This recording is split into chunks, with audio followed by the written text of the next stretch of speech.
Becoming a Person of Influence by John C. Maxwell and Jim Dornan, narrated by the authors. How can you make the change from successful individual to effective leader, team builder, and positive change agent? How can you reach out to people while reaching your maximum potential? No matter what your goals, building an organization, raising a family, improving your community, or other worthwhile desires, you can achieve them by learning to positively influence people. Authors John C. Maxwell, founder of Enjoy, and Jim Dornan, president and owner of Network 21 International, have spent most of their lives raising up influencers and have positively impacted the lives of millions of people worldwide. With humor, heart, and unique insight, they share what they've gleaned from decades of experience. Whatever your vocation or aspiration, listen now as John C. Maxwell and Jim Dornan teach you how you can increase your positive impact on others by becoming a person of influence. When John and I met a few years ago, we sensed instantly that there was great chemistry between us, almost like that of brothers. We had so much in common. Yes, we did, despite our very different backgrounds. Jim, you spent the last 30 years in the business environment teaching people how to become successful. And in the process, you built a worldwide business organization. Yeah, and John, you've spent the last 28 years working in the nonprofit environment as a pastor, denominational executive, and motivational speaker. You're recognized as one of the top equippers in the United States in leadership and personal growth development. What we have in common, Jim, is an understanding of people and of the positive impact that one person's life can have on others. And it all boils down to one idea: influence. We know the power of influence, and we want to share it with you. So please join us and continue listening. We're going to give you many of our insights, tell some entertaining stories, and share dynamite principles that have the power to change your life and the lives of all the people you can influence. When you were a child, what did you want to be when you grew up? Did you dream about being a famous actor or singer? How about President of the United States? Maybe you wanted to become an Olympic athlete or one of the wealthiest people in the world. We all have dreams and ambitions. Undoubtedly, you've accomplished some of yours. But no matter how successful you are now, you still have dreams and goals that are waiting to be fulfilled. And our desire is to help you realize those dreams, to help you realize your potential. Let's start by doing a little experiment. Listen to the following list of people. It's quite a diverse group, but they all have one thing in common. See if you can figure out what it is. John Grisham, George Gallup, Robert E. Lee, Dennis Rodman, James Dobson, Dan Rather, Madonna, Hideo Nomo, Jerry and Patty Beaumont, Rich DeVos, Mother Teresa, Pablo Picasso, Adolf Hitler, Tiger Woods, Glenn Leatherwood, Bill Clinton, John Wesley, Arnold Schwarzenegger. Have you figured out what all of them have in common? The answer is, every one of them is a person of influence. We created this list almost at random, selecting well-known people as well as ones from our own lives. We did it to make this point. Everyone is an influencer of other people. It doesn't matter who you are or what your occupation is. A politician, such as President of the United States, has tremendous influence on hundreds of millions of people, not only in his own country but around the globe. And entertainers, such as Madonna and Arnold Schwarzenegger, often influence an entire generation. A teacher, such as Glenn Leatherwood, who instructed John and hundreds of other boys in Sunday school, touches the lives of not only his own students, but also indirectly influences all the people those boys grow up to influence. But you don't have to be in a high-profile occupation to be a person of influence. In fact, if your life in any way connects with other people, you are an influencer. Everything you do at home, at church, in your job, or on the ball field has an impact on the lives of other people. As American poet, philosopher Ralph Waldo Emerson said, every man is a hero and an oracle to somebody, and to that person, whatever he says has an enhanced value. If you desire to be successful, or to make a positive impact on your world, you need to become a person of influence. Without influence, there is no success. For example, if you're a salesperson wanting to sell more of your product, you need to be able to influence your customers. If you're a manager, your success depends on your ability to influence your employees. If you coach, you can only build a winning team if you can influence your players. If you're a pastor, your ability to reach people and grow your church depends on your influence with your congregation. If you want to raise a strong, healthy family, you have to be able to influence your children in a positive way. No matter what your goals are in life, you can achieve them faster, you can be more effective, and your contribution can be longer lasting if you learn how to become a person of influence. Influence doesn't come to us instantaneously. Instead, it grows by stages. Visually, it looks like a series of 4 stair steps. The bottom step is modeling. People are first influenced by what they see. If you have children, then you've probably observed this. No matter what you tell your children to do, their natural inclination is to follow what they see you doing. For most people, if they perceive that you are positive and trustworthy and have admirable qualities, then they will seek you as an influencer in their lives. And the better they get to know you, the greater your credibility will be and the higher your influence can become if they like what they see. Modeling can be a powerful influence, either positively or negatively, and it's something that can be done even from a distance. But if you want to make a really significant impact on the life of other people, you've got to do it from up close. And that brings you to the second level of influence, which is motivation. You become a motivational influencer when you begin to encourage people and communicate with them on an emotional level. The process does 2 things. It creates a bridge between you and them, and it builds up their confidence and sense of self-worth. When people feel good about you and themselves when they're with you, then your level of influence increases significantly. When you reach the motivational level of influence with others, you can start to see a positive impact in their lives. To increase that impact and make it long-lasting, you've got to move up to the 3rd level of influence, which is mentoring. Mentoring is pouring your life into another person and helping him reach his potential. The power of mentoring is so strong that you can see the life of the person that you are influencing literally changing before your eyes. As you give of yourself, helping him overcome obstacles in his life and showing him how to grow personally and professionally, you help him achieve a whole new level of living. You can truly make a difference in his life. The 4th and highest level is multiplication. As a multiplying influencer, you help the people you're influencing to become positive influencers in the lives of others and pass on not only what they have received from you, but what they have learned and gleaned on their own. Few people ever make it to the 4th level of influence, but everyone has the potential to do so.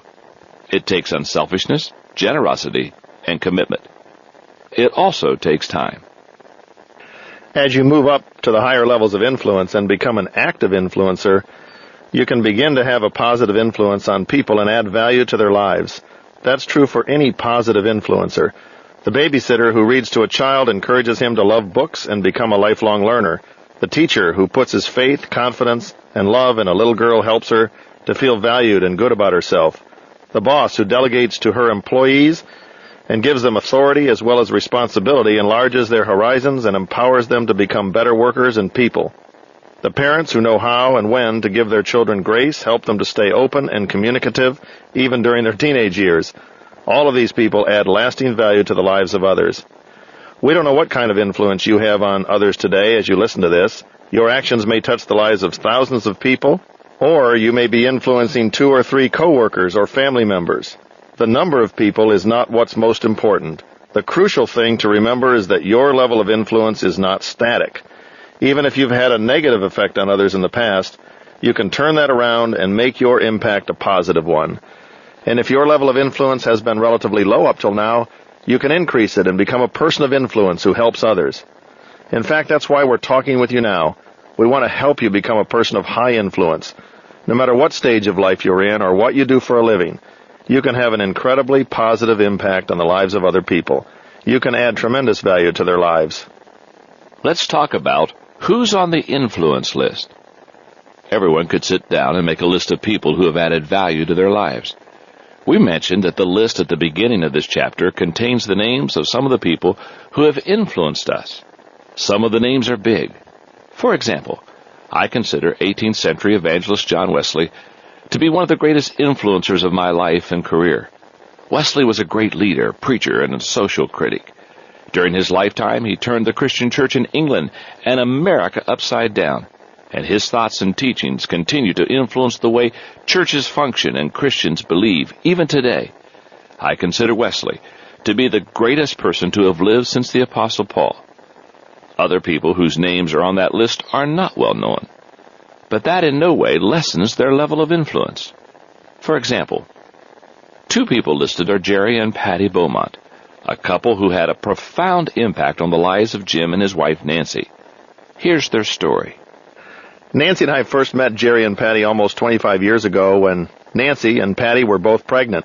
The Beaumonts were a classy couple, really sharp and confident. We were attracted to them immediately because it seemed like they really had their life together, and we observed that they were living out their strong spiritual convictions with integrity and consistency. Nancy met Patty one day while they were waiting together in the obstetrician's waiting room. They hit it off instantly and began to build a relationship. We had no idea how much their friendship was going to mean to us just a few months later when our lives got turned upside down. After 9 months of routine pregnancy, Nancy gave birth to our first son, Eric. Well, at first everything appeared to be normal, but a few hours later the doctors discovered that Eric had been born with some very serious physical problems. His back was open and his spinal cord had not formed properly. They told us that he had a condition called spina bifida. To make things worse, his spinal fluid had gotten infected during the delivery, so he was suffering from severe systemic meningitis. Our whole life seemed to be thrown into chaos. After Nancy's hours of labor, we were exhausted, confused, and they told us Eric needed brain surgery. We had to make a decision right then. Without it, he didn't stand a chance, and even with it, things didn't look very good. We cried as they prepared to take our little boy, only a few hours old, and transport him to Children's Hospital for emergency brain surgery. All we could do was pray that he would make it.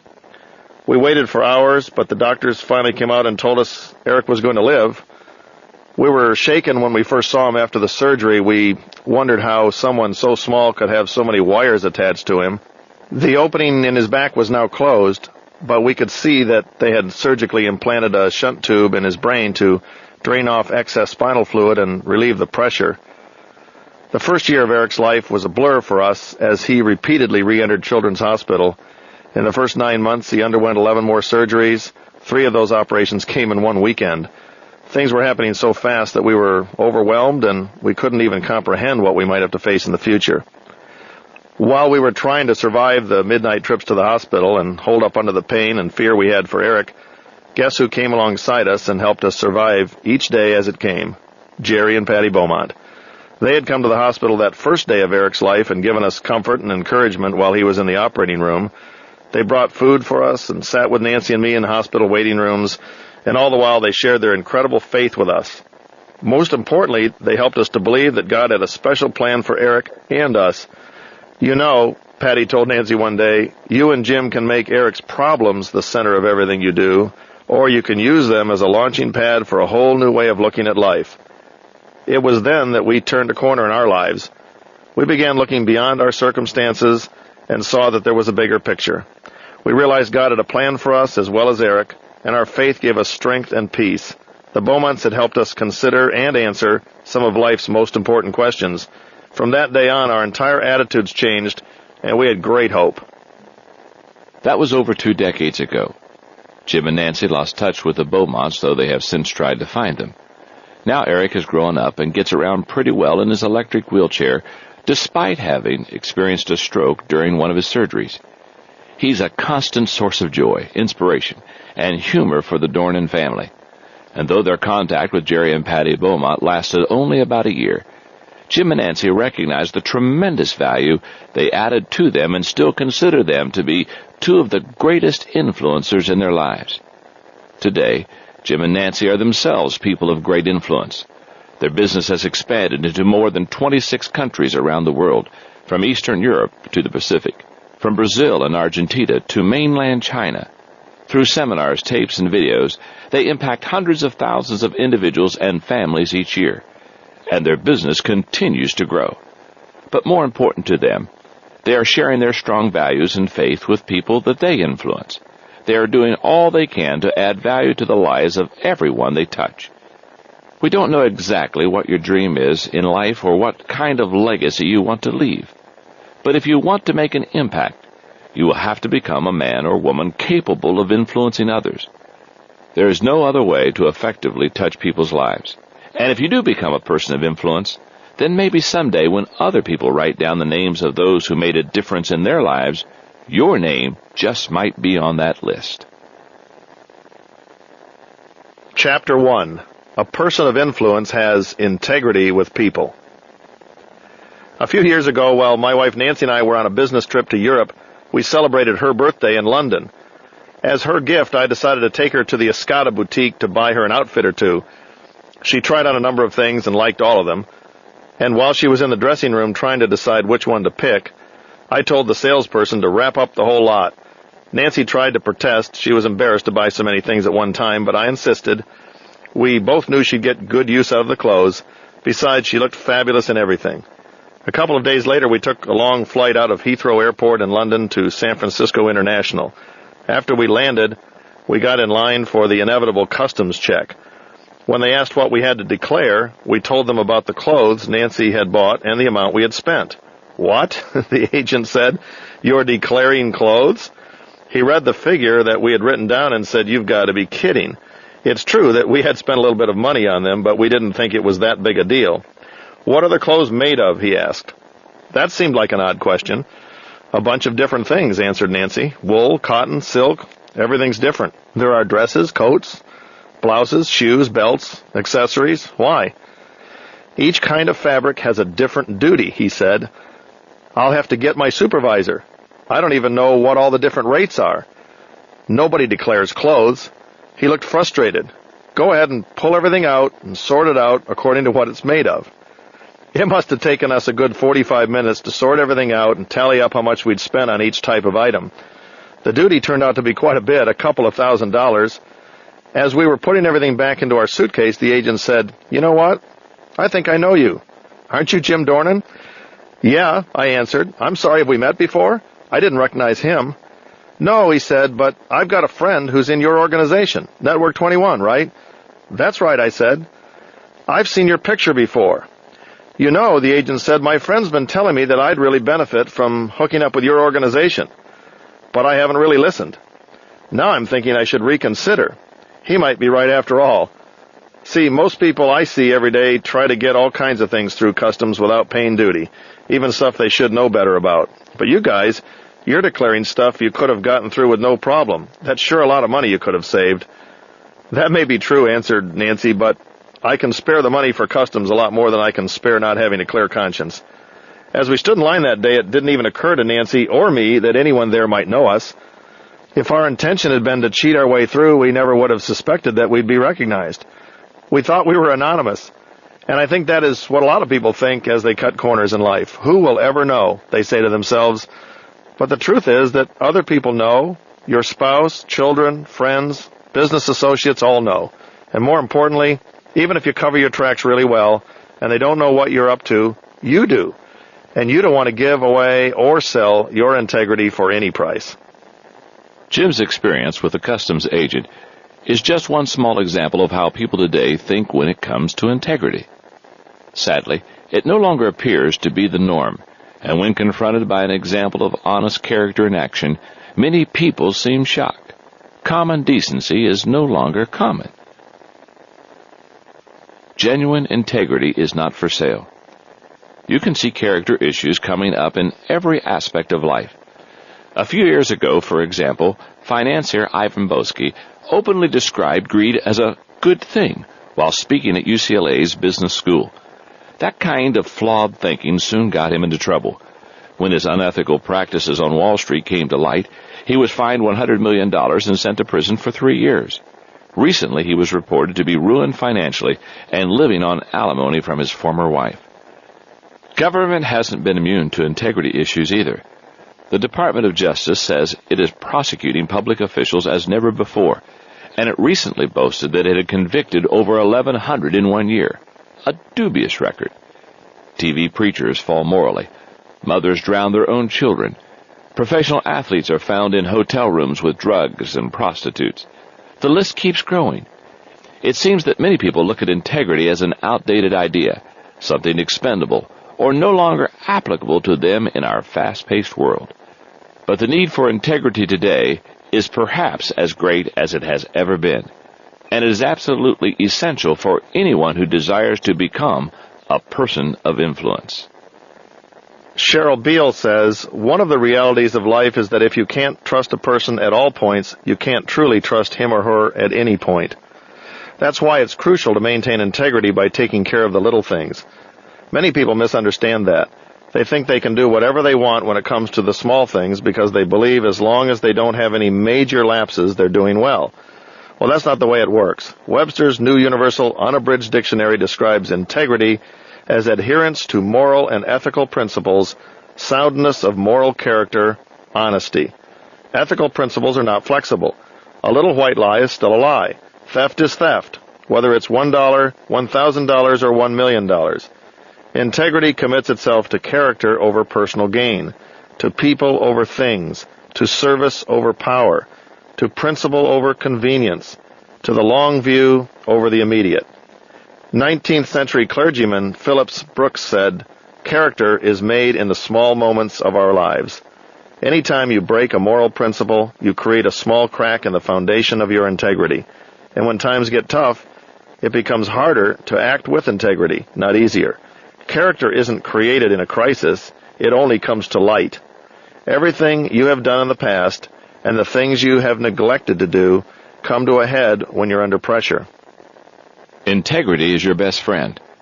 The great 19th century American writer Nathaniel Hawthorne said, "No man can for any considerable time wear one face to himself and another to the multitude without finally getting bewildered as to which is the true one."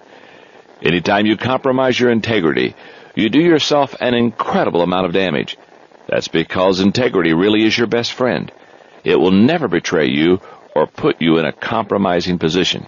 It helps keep your priorities right. When you're tempted to take shortcuts, it helps you stay the right course.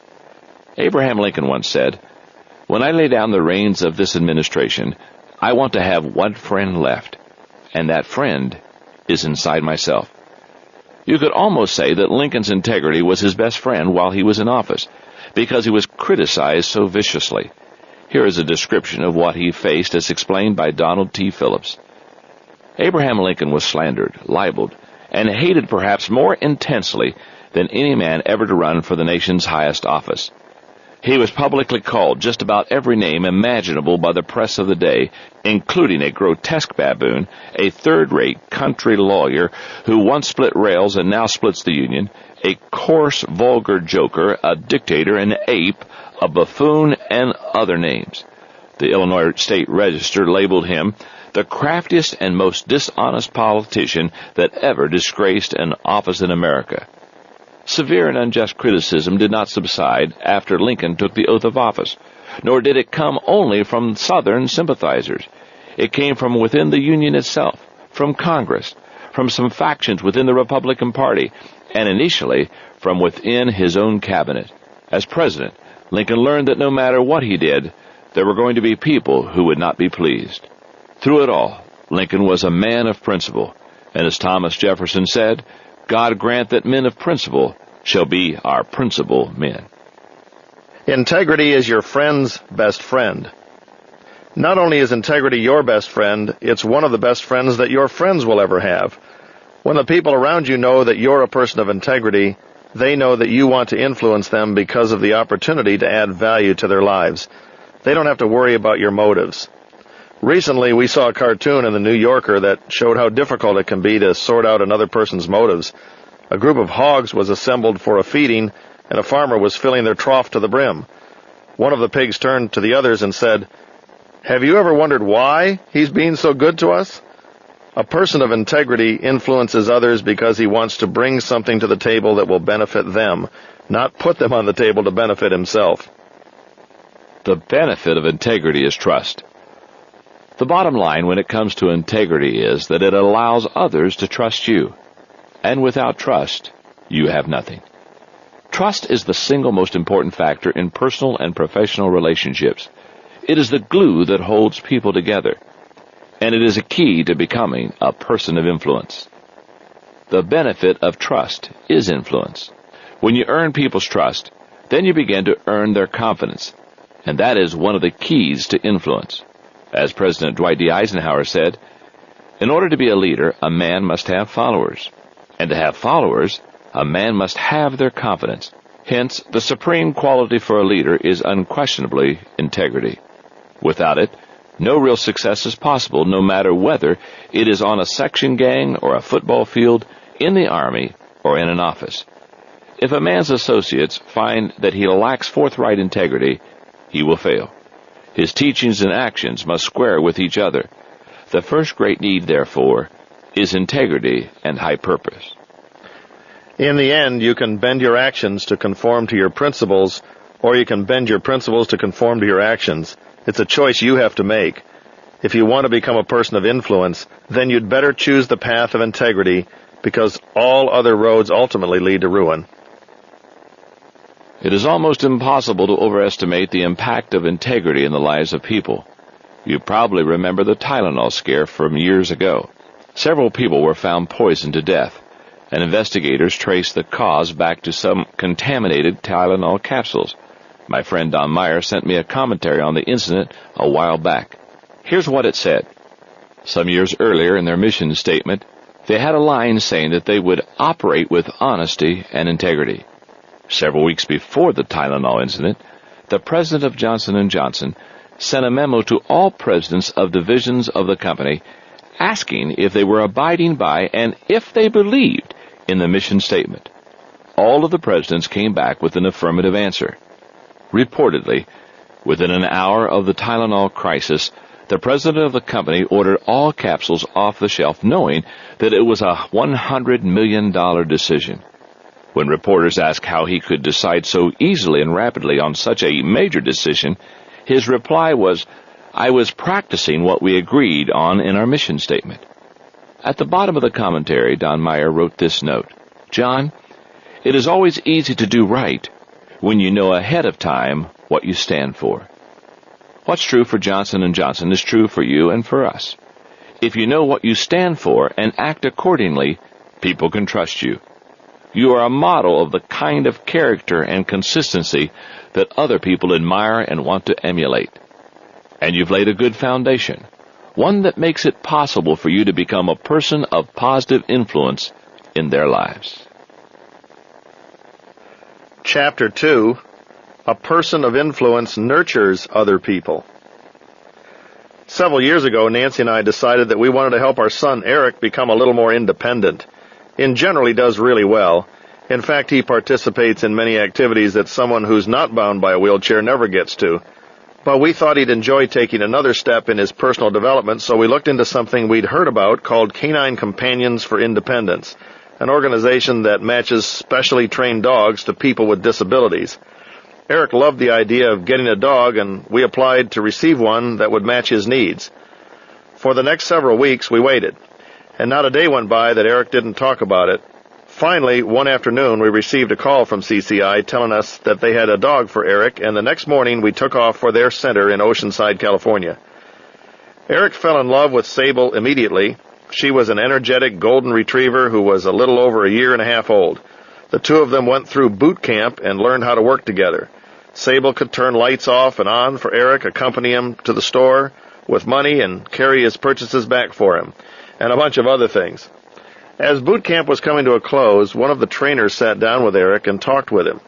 He said, "Eric, no matter what else you do or don't do with Sable, be sure of one thing. You have to be the one who feeds her. That's very important. It's the only way to be sure that she will bond with you and look to you as her master." For Eric, giving the dog love and affection was easy. He enjoyed petting and grooming her, but it was harder for him to learn how to take charge. He has a pretty docile personality, but in time, he learned to feed her, and it eventually became his favorite part of their routine. Feeding a dog is the best way to create a relationship with her. It not only provides what the dog needs, giving her life and strength, but it teaches her to trust and follow you. And in most cases, when you do the feeding, the care you give is returned with loyalty, obedience, and affection. In some ways, people respond very similarly to the way some animals do. And like animals, people need to be cared for, not just physically, but emotionally. If you look around, you'll discover that there are people in your life who want to be fed with encouragement, recognition, security, and hope. That process is called nurturing, and it's a need that every human being has. If you desire to become an influencer in another person's life, the way to start is by nurturing him or her. Many people mistakenly believe that the way to become an influencer in the life of another person is to become an authority figure, correct their errors, reveal their weak areas they can't easily see in themselves, and give so-called constructive criticism. But what clergyman John Knox said over 400 years ago is still true.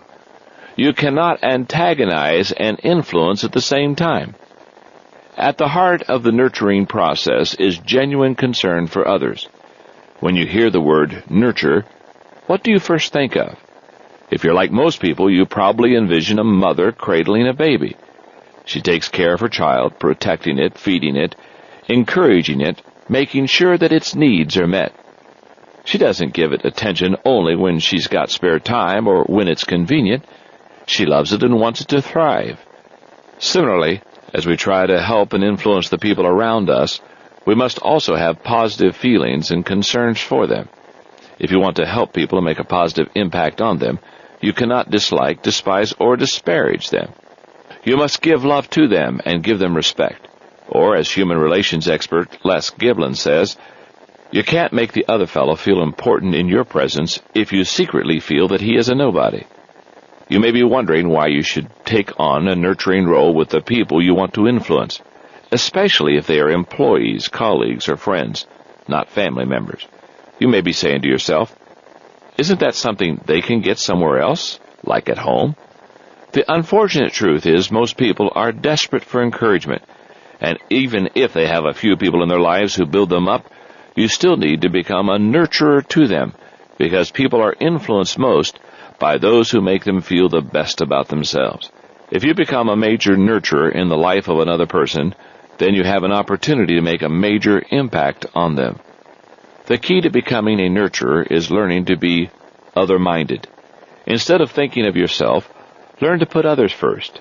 Instead of putting others in their place, try to put yourself in their place. That's not always easy. Only when you have a sense of peace about yourself and who you are will you be able to be other-minded and give yourself away to others. But the rewards of nurturing are great. When you nurture people, they receive a great deal, including these 5 things. Number 1, positive self-worth. Nathaniel Branden, a psychiatrist and expert on the subject of self-esteem, has stated that no factor is more decisive in people's psychological development and motivation than the value judgments they make about themselves. He says that the nature of self-evaluation has a profound effect on a person's values, beliefs, thinking processes, feelings, needs, and goals. In his view, self-esteem is the single most significant key to a person's behavior. If you want to help a person improve his quality of life, become more productive at work, and develop more positive relationships, then build his self-worth. Make him feel good about himself, and the positive benefits will spill over in every aspect of his life. And when he begins to experience those benefits, he will be grateful to you. Number 2, sense of belonging. Positive influencers understand people's needs for a sense of belonging and do things that make people feel included. Parents make sure their children feel like important members of the family. Spouses make the person to whom they are married feel like a cherished equal partner. And bosses let their employees know that they are valued members of the team. Great leaders are particularly talented at making their followers feel that they belong. Napoleon Bonaparte, for example, was a master at making people feel important and included. He was known for wandering through the camp and greeting every officer by name. As he talked to each man, he would ask about his hometown, wife, and family. And the general would talk about a battle or maneuver in which he knew the man had taken part. The interest and time he took with his followers made them feel a great sense of camaraderie and belonging. It's no wonder that his men were devoted to him. Number 3, perspective. For most people, it's not what they are that holds them back. It's what they think they're not. Everyone appreciates being nurtured, even great men and women. A small exhibit at the Smithsonian Institution bears this out. It contains the personal effects found on Abraham Lincoln the night that he was shot. A small handkerchief embroidered, "A. Lincoln," a country boy's penknife, a spectacle case repaired with cotton string, a Confederate $5 bill, and a worn-out newspaper clipping extolling his accomplishments as president. It begins, "Abe Lincoln is one of the greatest statesmen of all time." As we mentioned in the previous chapter, Lincoln faced fierce criticism while in office, and it would have been easy for him to become totally discouraged. That article, worn with repeated reading, undoubtedly helped him during very difficult times. It nurtured him along and helped him retain his perspective. Number 4, feeling of significance. Woody Allen once said, "My only regret in life is that I'm not someone else." And while he probably said that to get a laugh, with the relationship problems he's had over the years, we can't help wondering how much truth there is in his comment. In fact, the price tag that the world puts on us is almost identical to the one we put on ourselves. People who have a great deal of self-respect and who believe that they have significance are usually respected and made to feel valued by others. When you nurture people and add value to them without expecting anything in return, they feel significant. They realize that they are valued, that they matter to others, and once they consistently feel positive about themselves, then they're free to live more positively for themselves and others. Number 5, hope. Writer Mark Twain said, "Keep away from people who try to belittle your ambitions. Small people always do that, but the really great people make you feel that you, too, can become great." How do most people feel when they're around you? Do they feel small and insignificant? Or do they believe in themselves and have great hope about what they can become? Hope is perhaps the greatest gift that you can give another person as a result of nurturing. Because even if a person's sense of self is weak, and he fails to see his own significance, he still has a reason to keep trying and striving to reach his potential in the future. The key to how you treat people lies in how you think about them. It's a matter of attitude. What you believe is revealed by how you act. Johann Wolfgang von Goethe said, "Treat a man as he appears to be and you make him worse, but treat a man as if he already were what he potentially could be and you make him what he should be." How to become a natural nurturer. Maybe you weren't born a nurturing person. Many people find it hard to be loving and positive to others, especially if the environment they grew up in wasn't particularly uplifting. But anyone can become a great nurturer and add value to others. If you cultivate a positive attitude of other-mindedness, you too can become a natural at nurturing and enjoy the added privilege of influence in the lives of others. Here's how to do it. First, commit to them. Make a commitment to becoming a nurturer. When you make a commitment to helping people, it changes your priorities and your actions. Love for others always finds a way to help. Indifference to others finds nothing but excuses. Second, believe in them. People rise or fall to meet the expectations of those closest to them. Give people your trust and hope, and they will do everything they can not to let you down. Third, be accessible to them. You can't nurture anyone from a distance. You can only do it up close. When you first start the process with people, you may need to spend a lot of time with them. But as they gain confidence in themselves and the relationship, they will require less personal contact. Until they reach that point, make sure they have good access to you. Fourth, give with no strings attached. If you need people, you cannot lead them. And nurturing is an aspect of leadership. Instead of trying to make a transaction out of it, give freely without expecting anything in return. Henry Drummond said, You will find as you look back upon your life that the moments when you have really lived are the moments when you have done things in a spirit of love. Fifth, give them opportunities. As the people you nurture gain strength, give them additional opportunities to succeed and grow. You will continue to nurture them, but as time goes by, their own actions and accomplishments will help to keep them secure, respected, and encouraged. And finally, sixth, lift them to a higher level. Your ultimate goal should always be to help people go to a higher level, to reach their potential. Nurturing is the foundation upon which the person can begin the building process. One of the greatest stories of encouragement and nurturing that we've ever heard is about John Wesley, one of the influencers we mentioned in this book's introduction. In 1791, Wesley wrote a letter to a man named William Wilberforce, a member of England's Parliament who was in the midst of fighting for the abolition of the British slave trade. The letter, which has since become famous, said this: London, February 26, 1791. Dear Sir, unless the divine power has raised you up, I see not how you can go through your glorious enterprise in opposing that execrable villainy, which is the scandal of religion, of England, and of human nature. Unless God has raised you up for this very thing, you will be worn out by the opposition of men and devils. But if God be for you, who can be against you? Are all of them stronger than God? Oh, be not weary in well-doing. Go on, in the name of God and in the power of His might, till even American slavery, the vilest that ever saw the sun, shall vanish away before it. That He who has guided you from your youth up may continue to strengthen you in this and all things, is the prayer of your affectionate servant, John Wesley. 4 days later, Wesley was dead at the age of 88. Yet his influence in Wilberforce's life continued for years. Wilberforce did not succeed in convincing Parliament to abolish slavery at that time, but he didn't give up the fight. He kept at it for decades despite slander, vilification, and threats. And when he thought he couldn't go on any farther, he looked to Wesley's letter for encouragement.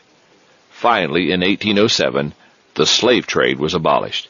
And in 1833, several months after Wilberforce's death, slavery was outlawed in all of the British Empire. Though condemned by many during his career, Wilberforce was buried with honor in Westminster Abbey, one of the most esteemed men of his day. Part of his epitaph reads, "Eminent as he was in every department of public labor, and a leader in every work of charity, whether to relieve the temporal or the spiritual wants of his fellow men, his name will be specially identified with those exertions, which by the blessing of God removed from England the guilt of the African slave trade, and prepared the way for the abolition of slavery in every colony of the empire." Maybe there is a William Wilberforce in your life, just waiting to be nurtured to greatness. The only way you'll ever know is to become a nurturer who is other-minded and adds value to the people he meets. Chapter 3. A person of influence has faith in people. Jim grew up in Niagara Falls, New York. Today the population is about 60,000, but back when Jim lived there, it was closer to 100,000 people. It was a thriving industrial center with companies such as DuPont Chemical. It also had cultural offerings, a strong 100-year-old university, and other attractions. But the main focus of the town back then was the incredible natural wonder of the falls, as it still is today. The Iroquois Indians called it Niagara, meaning thunder of waters. It's an awesome sight.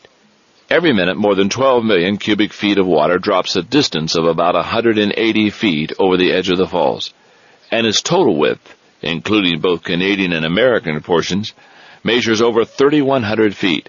It is rightly called one of the natural wonders of the world.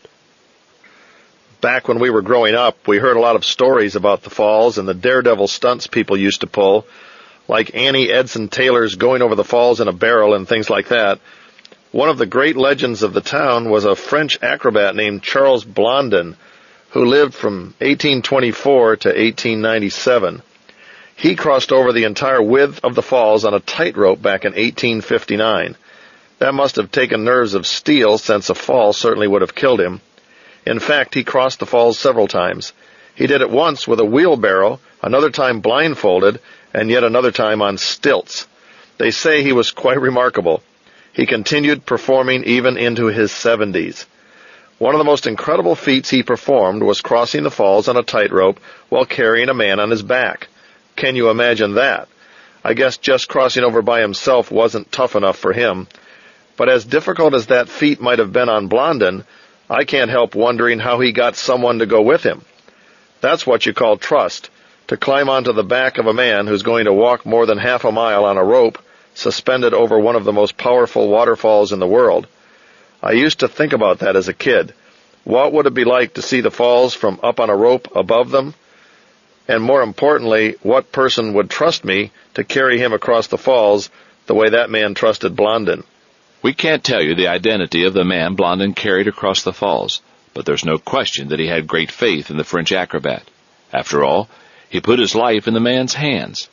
You don't see that kind of trust in others every day. But the times you do, it's a very special thing. Faith in people is one of the most important qualities an influencer can have when working with others. Yet it's quite a scarce commodity today. Listen to the following 4 facts about faith. Number 1, most people don't have faith in themselves. Number 2, most people don't have someone who has faith in them. Number 3, most people can tell when someone has faith in them. And number 4, most people will do anything to live up to your faith in them. People rise or fall to meet our level of expectations for them. If you express skepticism and doubt in others, they'll return your lack of confidence with mediocrity. But if you believe in them and expect them to do well, they will go the extra mile trying to do their best. And in the process, both of you will benefit.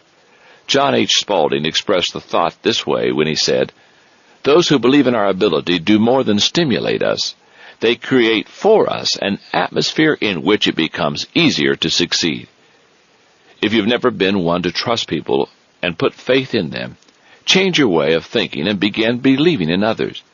Your life will quickly begin to improve. When you have faith in another person, you give him or her an incredible gift, maybe the best gift you can give another person. Faith is belief in action. Having faith in people requires more than just words or even just positive feelings about people. It has to be backed up with what we do. As Point Loma College Professor Emeritus W.T. Perkeiser said, "Faith is more than thinking something is true. Faith is thinking something is true to the extent that we act on it." If you want to help other people and make a positive impact on their lives, you have to treat them with that kind of confidence. Ralph Waldo Emerson said, "Trust men and they will be true to you. Treat them greatly and they will show themselves great." Become a believer in others, and even the most tentative and inexperienced people can bloom right before your eyes. How to become a believer in people. We're fortunate because we grew up in positive, affirming environments. As a result, we have an easy time believing in people and expressing that belief. When you have faith in yourself, it is easy to have faith in others. But we realize that not everyone has the benefit of that kind of positive upbringing. Most people need to learn how to have faith in others. To help build your belief in others, try using these 6 suggestions, created using the initial letters of the word believe. B is for believe in them before they succeed. Everyone loves a winner. It's easy to have faith in people who've already proven themselves. It's much tougher to believe in people before they've proven themselves. But that's the key to motivating people to reach their potential. You have to believe in them first, before they become successful, and sometimes before they even believe in themselves. There are people in your life who desperately want to believe in themselves, but who have very little hope. As you interact with them, remember the motto of French World War I hero Marshal Ferdinand Foch: "There are no hopeless situations. There are only men and women who have grown hopeless about them." Every person has seeds of greatness within, even though they may currently be laying dormant. But when you believe in people, you water those seeds and give them the chance to grow. Every time you put your faith in them, you're giving life-sustaining water, warmth, food, and light. And if you continue to give encouragement through your belief in them, these people will bloom in time. E is for emphasize their strengths. We mentioned previously that many people mistakenly think that to be influential in other people's lives, they have to be an authority and point out their deficiencies. The best way to show people your faith in them and motivate them is to focus your attention on their strengths. According to author and advertising executive Bruce Barton, nothing splendid has ever been achieved except by those who dared believe that something inside them was superior to circumstances. When you emphasize people's strengths, you're helping them believe that they possess what they need to succeed. L is for list their past successes. Even when you spend your time emphasizing people's strengths, they may still need further encouragement to show them you believe in them and to get them motivated. Entrepreneur Mary Kay Ash says, "Everyone has an invisible sign hanging from his neck saying, 'Make me feel important.' Never forget this message when working with people. One of the best ways to do that is to help people to remember their past successes. If you can show others that they've done well in the past and help them see their past victories have paved the way for future success, they'll be better able to move into action. Listing past successes helps others believe in themselves." I is for instill confidence when they fail. When you've encouraged people and put your faith in them, and they begin to believe they can succeed in life, they soon reach a critical crossroads. The first time or two that they fail, and they will fail because it's a part of life, they have two choices. They can give in or go on. To give them a push and inspire them, you need to keep showing your confidence in them, even when they're making mistakes or doing poorly.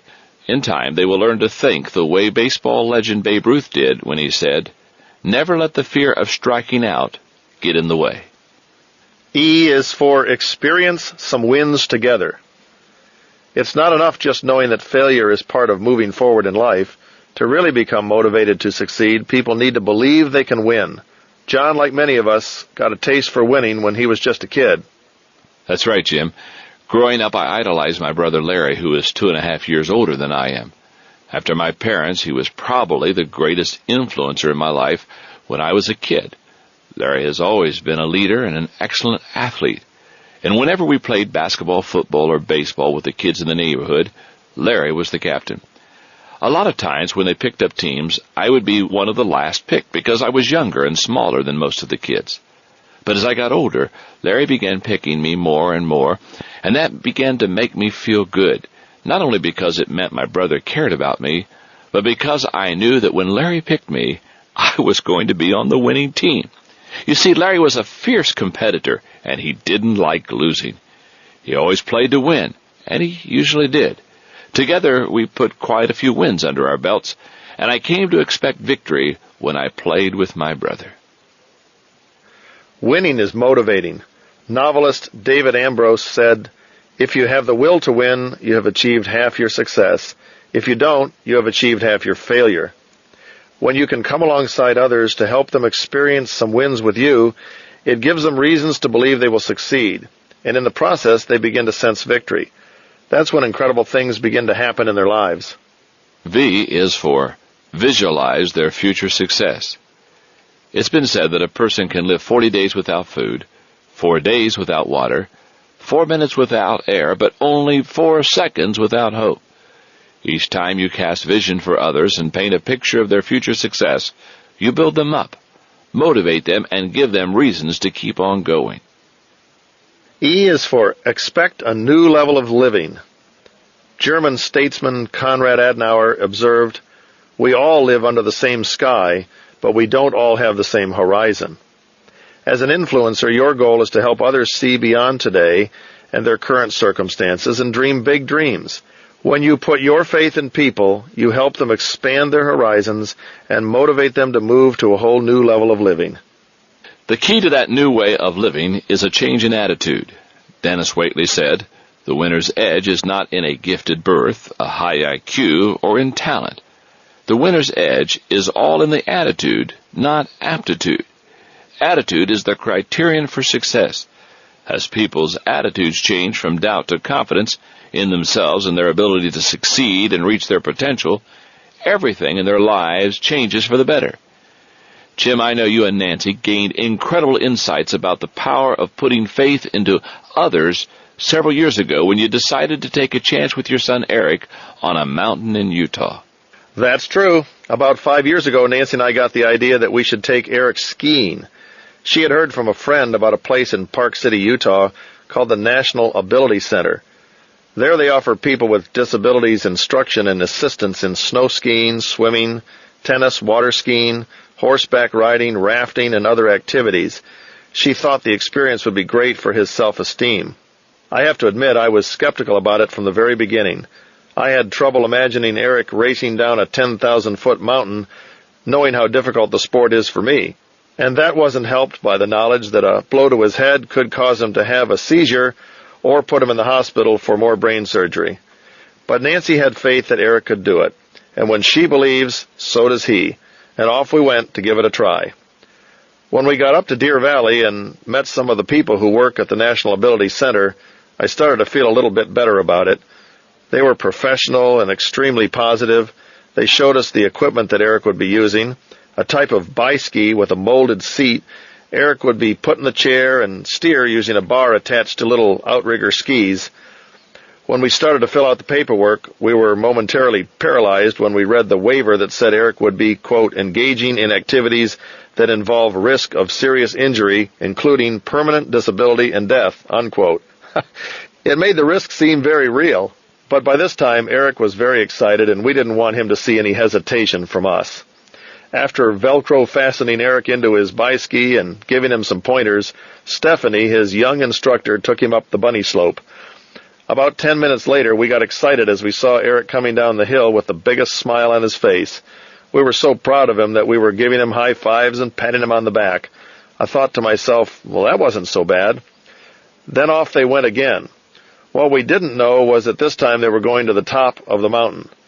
At the bottom of the hill, we waited and waited. We weren't sure whether we'd see Eric come down the mountain on his skis or on a stretcher with the ski patrol.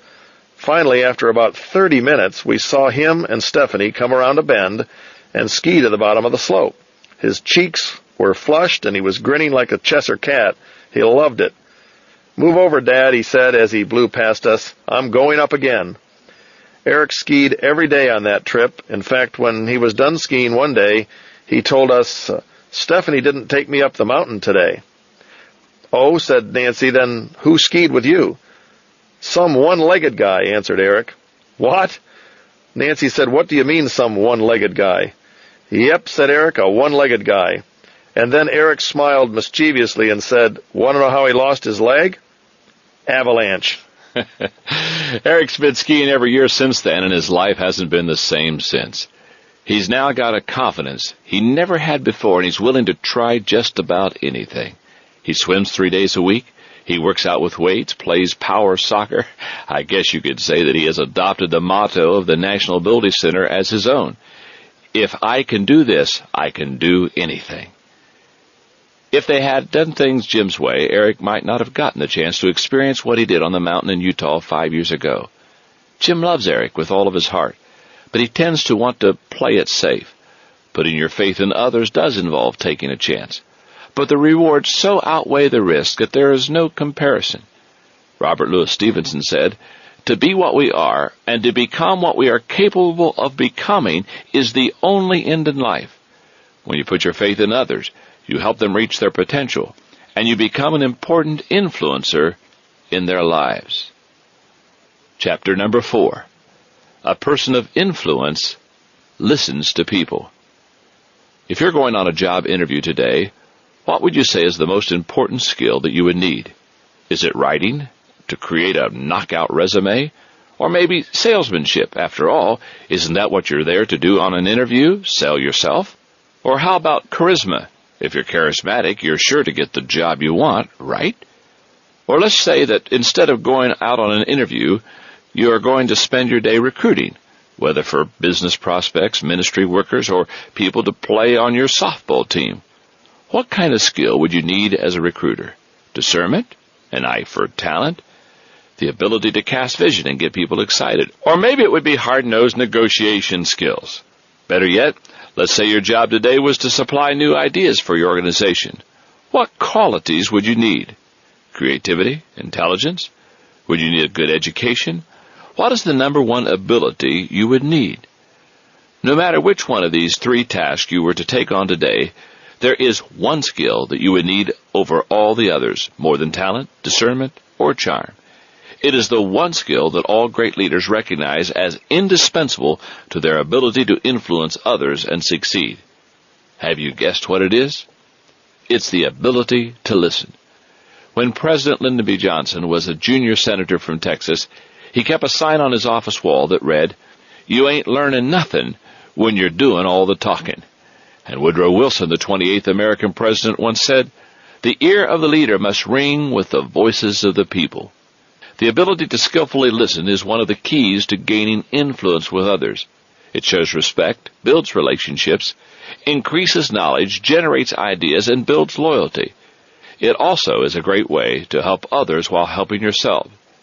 When you become a good listener, you have the ability to develop strong relationships, gather valuable information, and increase your understanding of yourself and others. As our friend Zig Ziglar says, you can get everything in life you want if you help enough other people get what they want. When you listen to others, you put yourself in a place where you can give that help. Listening is one of the most valuable skills that you will ever develop. According to Brian Adams, author of Sales Cybernetics, during the average waking day, we spend the best part of it listening.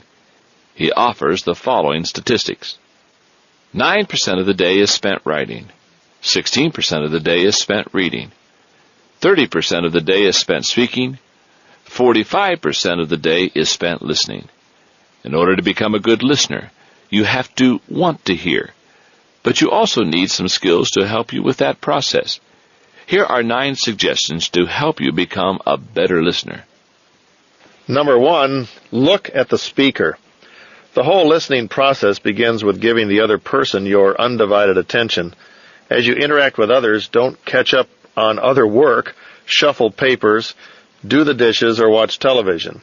Set aside the time to focus only on the other person. And if you don't have the time right at that moment, then schedule it as soon as you can. Number 2, don't interrupt. Most people react badly to being interrupted. It makes them feel disrespected.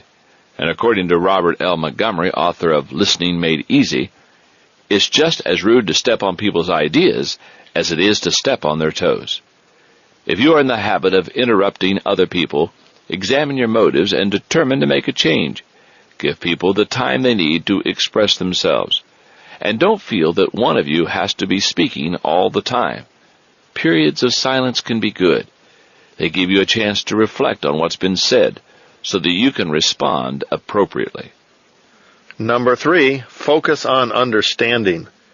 Have you ever noticed how quickly most people forget the things they hear? We're told that studies at institutions such as Michigan State, Ohio State, Florida State, and the University of Minnesota indicate that most people can recall only 50% of what they hear immediately after hearing it. And as time passes, their ability to remember continues to drop. By the next day, their retention is usually down to about 25%. One of the ways to combat that tendency is to make your goal understanding rather than just remembering facts. Herb Cohen says, effective listening requires more than hearing the words transmitted. It demands that you find meaning and understanding in what is being said. After all, meanings are not in the words, but in people. Put yourself in the other person's place, and your ability to understand will increase. And the greater your ability to understand, the better listener you'll become. Number 4, determine the need at the moment. One of the greatest keys to becoming an effective listener is the ability to discern the other person's need at the moment. People talk for so many different reasons. To receive comfort, to vent, to persuade, to inform, to be understood, or to relieve nervousness.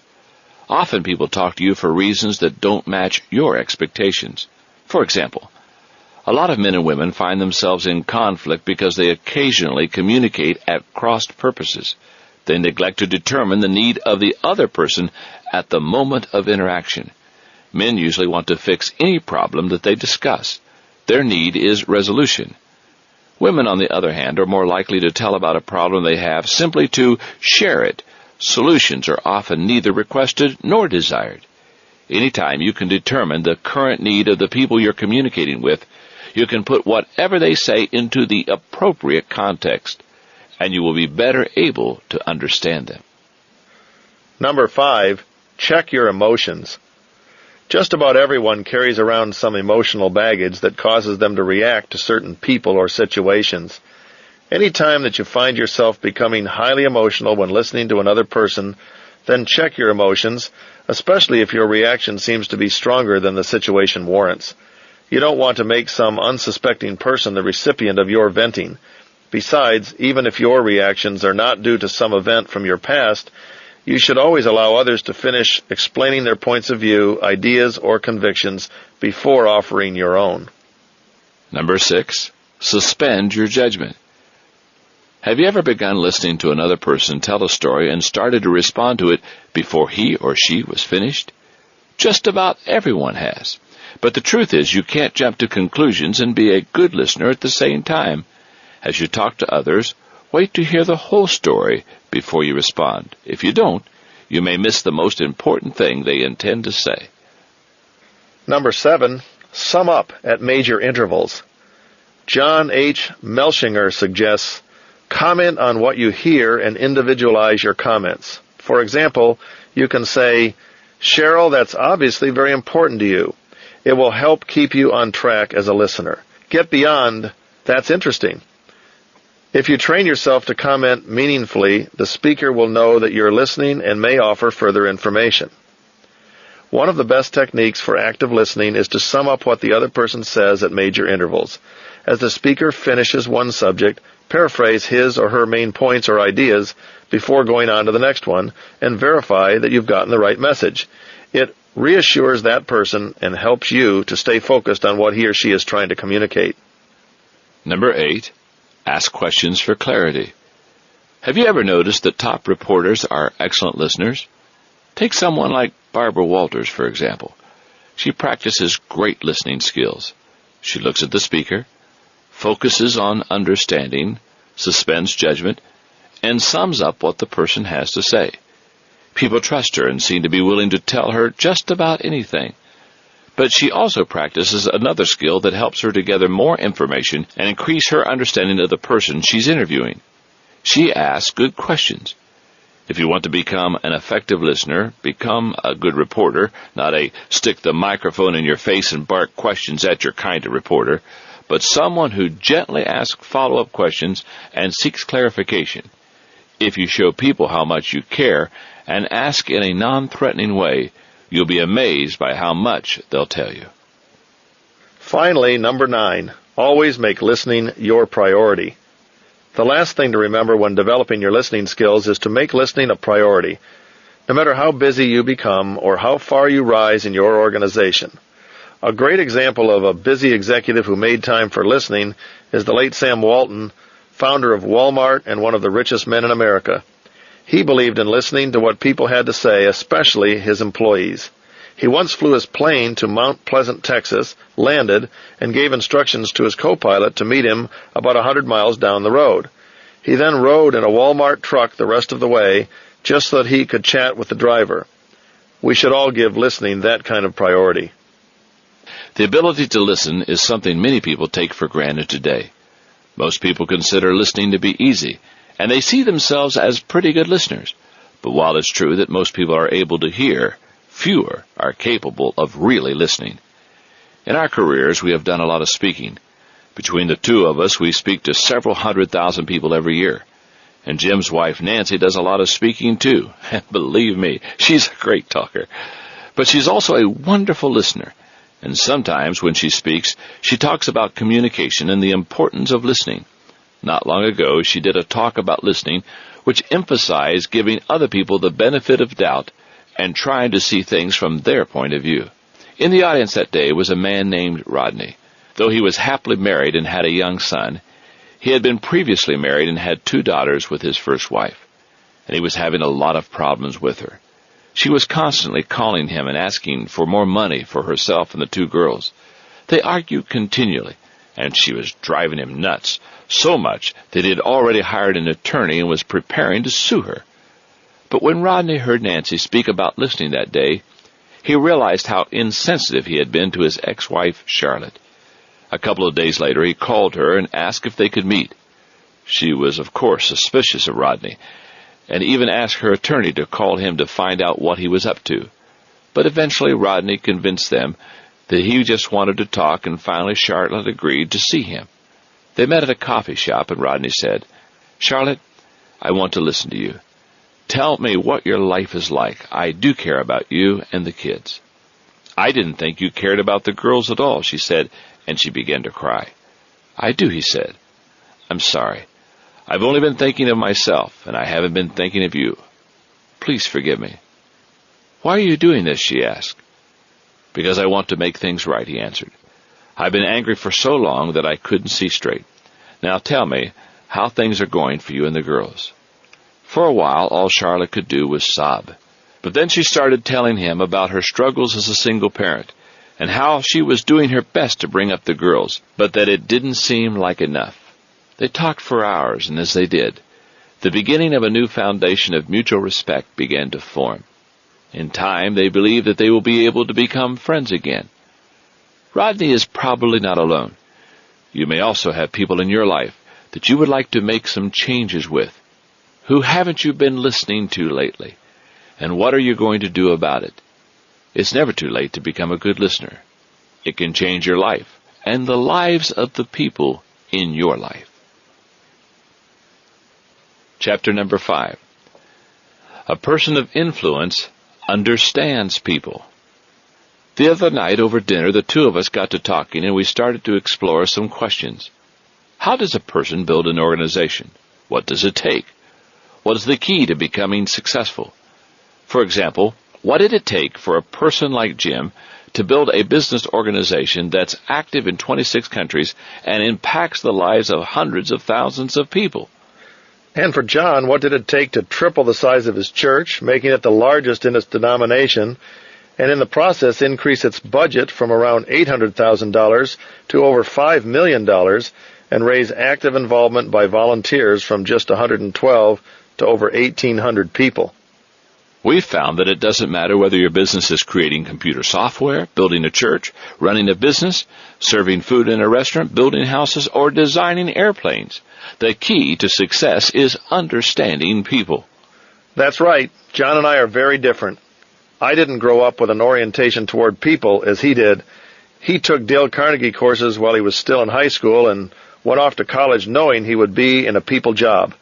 But I went to Purdue University and studied aeronautical engineering. By the time I finished with my bachelor's degree, I thought there were two keys to success in any job: hard work and technical skills.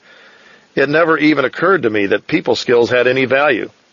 I entered my first job ready to work and loaded with technical knowledge. Purdue had given me a first-rate education, and I had always believed in working hard. But it didn't take me long to realize that success in business means being able to work with people. In fact, all of life is dealing with people. I found that to be true not only professionally as an engineer, a consultant, and an entrepreneur, but in every aspect of living, whether I was interacting with my family, working with one of my kids' teachers, or socializing with friends. If you can't understand people and work with them, you can't accomplish anything, and you certainly can't become a person of influence. The ability to understand people is one of the greatest assets anyone can ever have. It has the potential to positively impact every area of your life, not just in the business arena. David Burns, a medical doctor and a professor of psychiatry at the University of Pennsylvania, says, "The biggest mistake you can make in trying to talk convincingly is to put your highest priority on expressing your ideas and feelings. What most people really want is to be listened to, respected, and understood. The moment people see that they are being understood, they become more motivated to understand your point of view. If you can learn to understand people, how they think, what they feel, what inspires them, how they're likely to act and react in a given situation, then you can motivate and influence them in a positive way." Lack of understanding for others is a huge source of tension in society today. But if understanding is such a great asset, why don't more people practice it? There are many reasons: fear, self-centeredness, failure to appreciate one another's differences, and failure to acknowledge the things we have in common, to name just a few. Knowing what people need and want is really the key to understanding them, and if you can understand them, you can influence them and impact their lives in a positive way. If we were to boil down all the things we know about understanding people and narrow them down to a short list, we'd identify these 5 things. Number 1, everybody wants to be somebody. There isn't a person in the world who doesn't have the desire to be someone, to have significance. Even the least ambitious and unassuming person wants to be regarded highly by others. John, do you remember the first time feelings were stirred up inside of you to be someone important? I sure do, Jim. It was when I went to my first basketball game when I was 9 years old. I can still see it in my head. I stood with my buddies in the balcony of the gym. The thing that I remember most wasn't the game. It was the announcement of the starting lineups. They turned out all the lights, and then some spotlights came on. Then the announcer called out the names of the starters, and they ran out into the middle of the floor one by one with everybody in the place cheering. I hung over the balcony that day and said, "Wow, I'd like that to happen to me." In fact, by the time the introductions were over, I looked over to my friend Bobby Wilson and I said, "Bobby, when I get to high school, they're going to announce my name, and I'm going to run out in the spotlight to the middle of the basketball floor, and the people are going to cheer for me because I'm going to become somebody." I went home that night and I told my dad, I want to be a basketball player. Soon afterward, he got me a Spalding basketball and we put a goal on the garage. For the next several years, I used to shovel snow off that driveway to practice my foul shots and play basketball because I had a dream of becoming somebody. It's funny how that kind of dream can impact your life. I remember in the 6th grade we played intramural basketball, and our team won a couple of games, so we got to go to the old Mill Street gym in Circleville, Ohio, where I had seen that basketball game in the 4th grade. When we got there, instead of going out onto the floor with the rest of the players as they were warming up, I went over to the bench where those high school players had been 2 years before. I sat right where they had, and I closed my eyes. That's the equivalent of turning the lights out in the gym. Then in my head, I heard my name announced, and I ran out into the middle of the floor. It felt so good to hear that imaginary applause that I thought, I'll do it again. So I did. In fact, I did it 3 times, and all of a sudden I realized that my buddies weren't playing basketball. They were just watching me in disbelief. But I didn't care, because I was one step closer to being the person I dreamed about becoming. Everybody has that desire, to feel important, to be regarded and valued by others. Everybody wants to be somebody. Once that piece of information becomes a part of your everyday thinking, you'll gain incredible insight into why people do the things they do. And if you treat every person you meet as if he were the most important person in the world, you'll communicate that he is somebody to you. The second thing we know about people is that nobody cares how much you know until he knows how much you care. That is so true. One of the most important things you need to know as an influencer is that you've got to love people before you try to lead them. The moment that people know that you care for and about them, the way they feel about you changes. Showing others that you care isn't easy. Your greatest times and fondest memories will come because of people, but so will your most difficult, painful, and tragic times. People are your greatest asset and your greatest liability. The challenge is to keep caring about them no matter what. If you want to help others and become a person of influence, then you've got to keep smiling, sharing, giving, and turning the other cheek.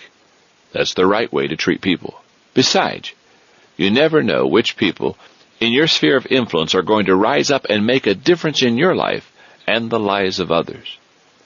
Number 3, everybody needs somebody. Contrary to popular belief, there are no such things as self-made men and women.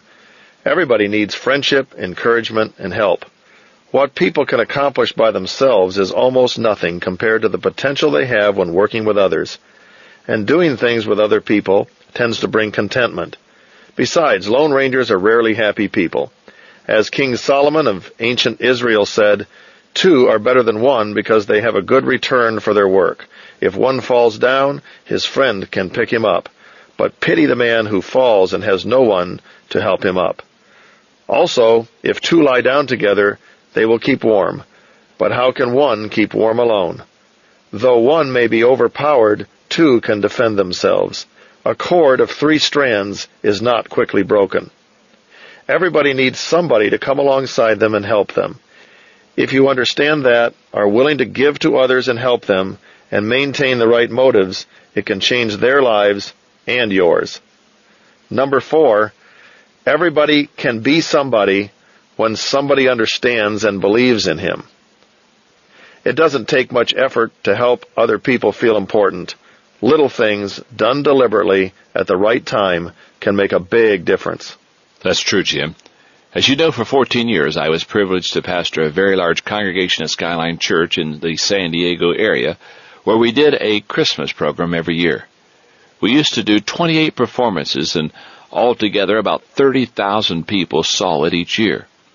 The show always included a bunch of children, and one of my favorite parts of the show several years ago was a song in which about 300 kids dressed like angels sang while holding candles. Toward the end of the song, they walked off the stage, came up the aisle, and exited out the lobby in front of the church. During the first performance, I decided to wait for them back in the lobby. They didn't know I was going to be there, but as they went by, I clapped, praised them, and said, "Kids, you did a great job." They were surprised to see me, and they looked up and said, "Hi, Pastor. Hi. Hey, look, Pastor's here." For the second performance, I did the same thing again, and I could see, as they started to walk up the aisles, that they were looking back expectantly to see if I was standing there to cheer them on. By the third performance of the night, as they turned the corner to come up the aisle, they had smiles on their faces, and when they got to the lobby, they were giving me high fives, and we were having a great time. Why? Because they knew I believed in them, and it made all of them feel like they were somebody. When was the last time you went out of your way to make people feel special, like they were somebody? It doesn't really take much. The investment required on your part is totally overshadowed by the impact it makes on them. Everyone you know and all the people you meet have the potential to be someone important in the lives of others. All they need is encouragement and motivation from you to help them reach their potential. Finally, number 5, anybody who helps somebody influences a lot of bodies. The final thing you need to understand about people is that when you help one person, you're really impacting a lot of other people. That's because what you give to one person overflows into the lives of all the people that person impacts. The nature of influence is to multiply. It impacts the person you touch and the people that he or she in turn touches. It even impacts you, because when you help others and your motives are good, you always get back more than you can ever give. Most people are so genuinely grateful when another person makes them feel like they're somebody special that they never tire of showing their gratitude. In the end, the ability to understand people is a choice. It's true that some people are born with great instincts that enable them to understand how others think and feel. But even if you aren't an instinctive people person, you can improve your ability to work with others. The ability to understand, motivate, and ultimately influence others is a skill that every person is capable of having. Jim was recently reminded of the importance of understanding people and seeing things from their perspective when visiting his aging parents in New York recently. My parents are in their late 80s, and they worked hard all their lives. Growing up, we always lived in a very small house, and after my parents retired, they sold it and moved to a small apartment to live on their modest pensions. Like most people who have been blessed financially, Nancy and I are always looking for ways to help our parents and repay them in some small way for the positive things they have done for us over the years. Recently, we thought we could help them by leasing them a penthouse unit in the most prestigious apartment building in the city. It was incredible and even had a view of Niagara Falls. But after about 6 months, my parents asked if they could move out. My mother's eyesight was so poor that she couldn't see the falls. Dad, on the other hand, could see the falls fine, but was made extremely uncomfortable by being up so high. We were disappointed that they didn't like it, but we readily agreed to move them back into their small apartment. My desire to help them was still strong, so one day after we got them squared away in their place, I took Mom to the store. Though she claimed she didn't need anything, I did manage to talk her into letting me get her a few items: a new trash can, some flatware, a small radio, and a new toaster. Nancy and I had wanted to get them big things, but that's not what was important to them. They were happy with the toaster. Oh yes, there was one other item they finally admitted that they could use: a small tree for the front of their apartment. They thought it would be nice to have some shade in the summer when they sat outside. But they're so expensive, my mom said. Just get us a little sapling. We wanted them to have shade today, not 15 years from now, so we went out and got them the biggest tree we could find. It didn't take a lot of money to make them happy, just a little understanding. Not everyone learns that lesson. Lots of people spend their lives trying to push their own agenda, and then they wonder why they have no pull with others. The key to making an impact on others is to find out what people want and then help them get it.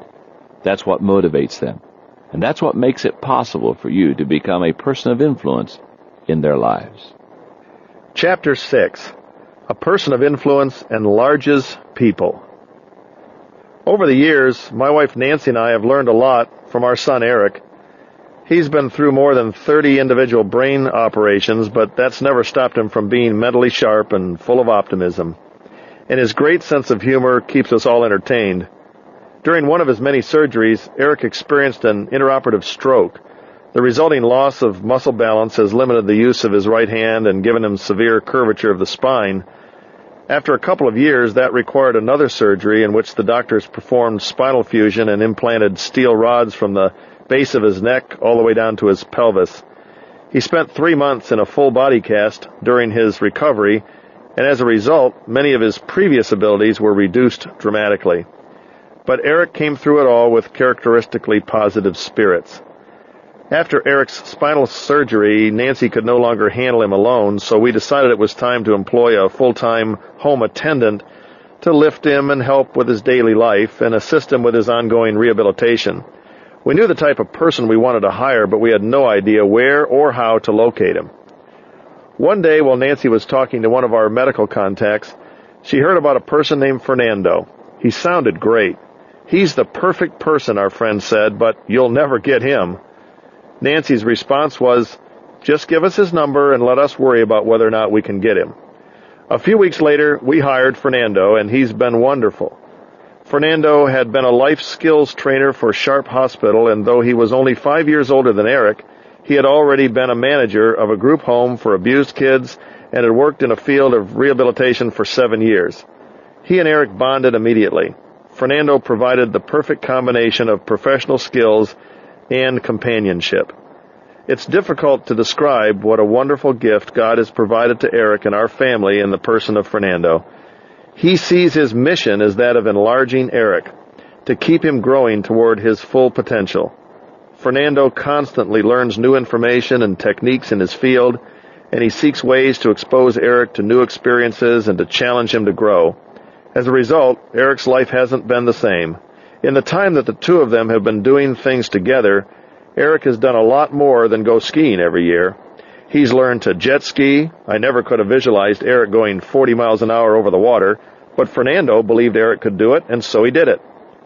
Eric also volunteers as a tutor with second graders, studies German, works in our office 2 days a week, swims a couple of days a week, and has begun to work out with weights. It's hard for us to remember that Eric is severely limited physically because his life is full, challenging, and expanding every day. One of Eric's greatest experiences since teaming with Fernando has been his involvement in power soccer.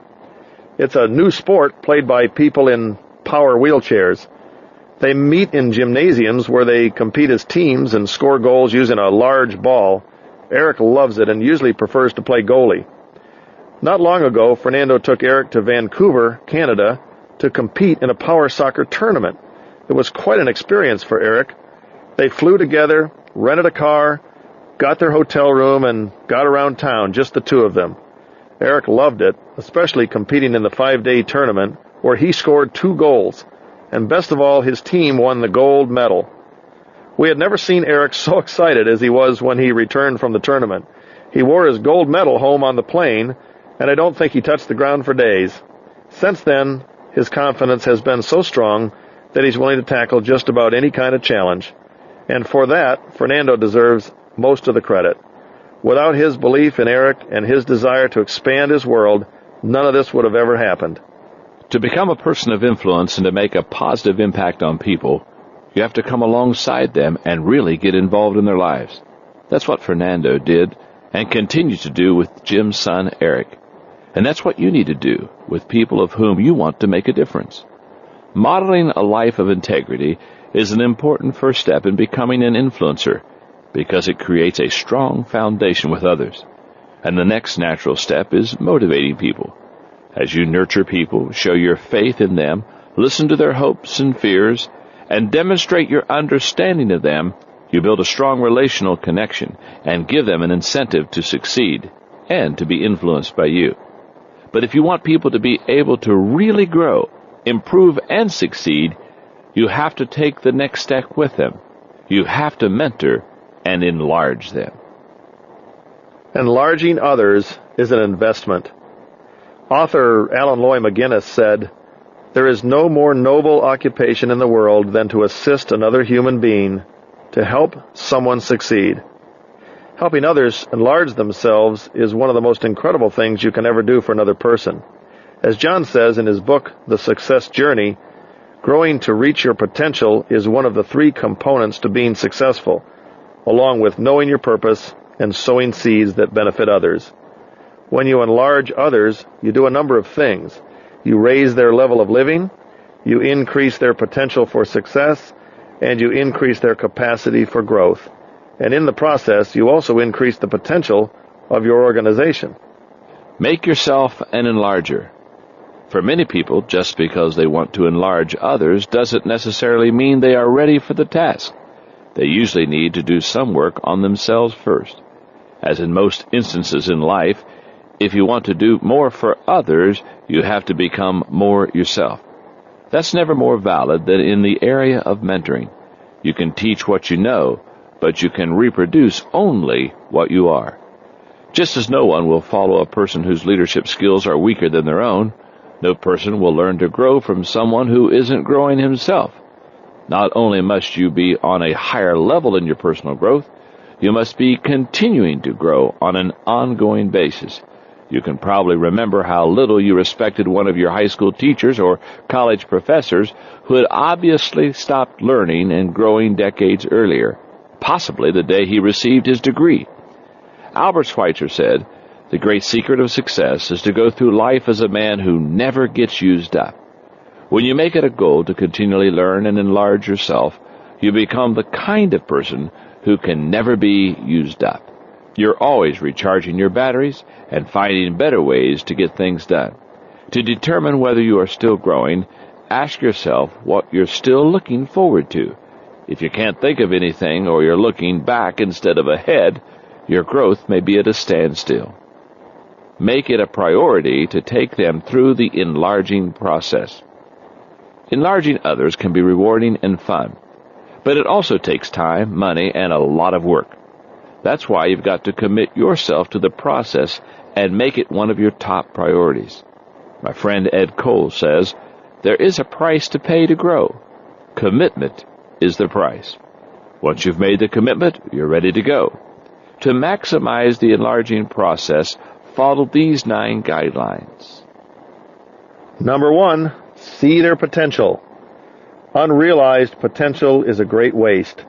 And as an enlarger, one of your greatest privileges is to help others discover and then develop their potential. But that can't be done until you see their potential yourself.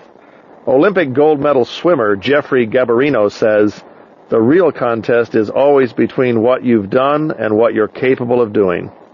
Whenever you look at a person that you desire to enlarge, try to discern what he's capable of doing. Look for that spark of greatness. Try to visualize what that person would be doing if he were to overcome personal obstacles, gain confidence, grow in areas of promise, and give everything he had. That will help you to see his potential. Number 2, cast a vision for their future. Robert Orban said, Always remember there are only two kinds of people in this world, the realists and the dreamers. The realists know where they are going. The dreamers have already been there. One of the greatest ways to add value to the people you enlarge is to travel ahead of them in your mind's eye and see their future before they do. When you do that, you become able to cast a vision for their future that helps to motivate and enlarge them. Number 3, tap into their passion. As an enlarger of people, one of your goals is to help people want to grow, and one of the greatest ways to do that is to tap into their passion. Everybody has passion for something, even the quietest, least demonstrative person. The key is to find it. As scientist Willis R. Whitney said, "Some men have thousands of reasons why they cannot do what they want to do, when all they need is one reason why they can." As you look for other people's passions, go beyond the surface of their daily wants. Look deep within them. Harold Kushner said, "Our souls are not hungry for fame, comfort, wealth, or power. Those rewards create almost as many problems as they solve. Our souls are hungry for meaning, for the sense that we have figured out how to live so that our lives matter, so that the world will at least be a little bit different for our having passed through it." Once you discover their passion, tap into it. Show them how it can activate their potential to the point that they will be able to realize the vision they have for their lives. Passion can help them make their dreams come true. Number 4, address any character flaws. As you begin to look at how you can help others enlarge themselves, you need to address any character issues that people might have. As we mentioned in Chapter 1, integrity is the foundation upon which everything else must stand in a person's life. No matter how much enlarging you do, if the foundation isn't solid, there's going to be trouble. Martin Luther King Jr. said, "The ultimate measure of a man is not where he stands in moments of comfort and convenience, but where he stands at times of challenge and controversy. Your goal should be to help the people you're developing be able to stand strong in the midst of challenges." Number 5, focus on their strengths first. When developing people, focus on sharpening skills that already exist. Complement positive qualities. Bring out the gifts inherent in them. Weaknesses can wait unless they are character flaws. Only after you have developed a strong rapport with a person and he has begun to grow and gain confidence should you address areas of weakness, and then they should be handled gently and one at a time. Number 6, enlarge them one step at a time. Ronald Osborne said, "Unless you try to do something beyond what you have already mastered, you will never grow." The key to enlarging others is to help them take growth steps that stretch them regularly without overwhelming or discouraging them. For each person, that process will look different. But no matter where a person is starting from or where he's going, he needs to grow in certain areas. We suggest that you start by focusing on 3 areas: attitude, relationships, and leadership. As you help people grow, work from the inside out. It's not what happens to you in life that makes a difference, it's what happens in you. Number 7, put resources in their hands. This is one of the greatest ways to help people grow. Whenever either John or I meets with someone we're developing, we always try to bring something with us to help enlarge them. Books, tapes, magazine articles, anything we can get our hands on. If you keep putting good resources into people's hands, they will not only love the time they spend with you, but each time you meet, you'll see that they've grown just a little more toward their potential. Number 8, expose them to enlarging experiences. Putting people on some kind of a plan for growth is a great way to enlarge them. But sometimes they need something more, something that will give them a fresh burst of energy and inspiration. Author and champion for the blind Helen Keller said, "One can never consent to creep when one feels an impulse to soar." When you expose people to enlarging experiences, you plant within them that desire to soar, to achieve greatness. Some of the things that are especially good for enlarging people are conferences and seminars, meetings with great men and women, and special events. Those kinds of experiences have made a tremendous impact on us. They always take us from our comfort zone move us to think beyond ourselves, or challenge us to go to new levels of living. Number 9, teach them to be self-enlargers. According to Philip B. Crosby, there is a theory of human behavior that says people subconsciously retard their own intellectual growth. They come to rely on cliches and habits. Once they reach the age of their own personal comfort with the world, they stop learning and their mind runs on idle for the rest of their days. They may progress organizationally, they may be ambitious and eager, they may even work night and day, but they learn no more. Once you've gotten people to value growth enough to start enlarging themselves, you've broken through a strong barrier. But the next step is to get them to keep growing on their own. As you work with others and help them to enlarge themselves, give them what they need so that they learn to take care of themselves. Teach them to find resources, encourage them to get out of their comfort zone, and point them toward additional people who can help them learn and grow. If you can help them to become lifelong learners, you will have given them an incredible gift. It's been said, no one becomes rich unless he enriches another.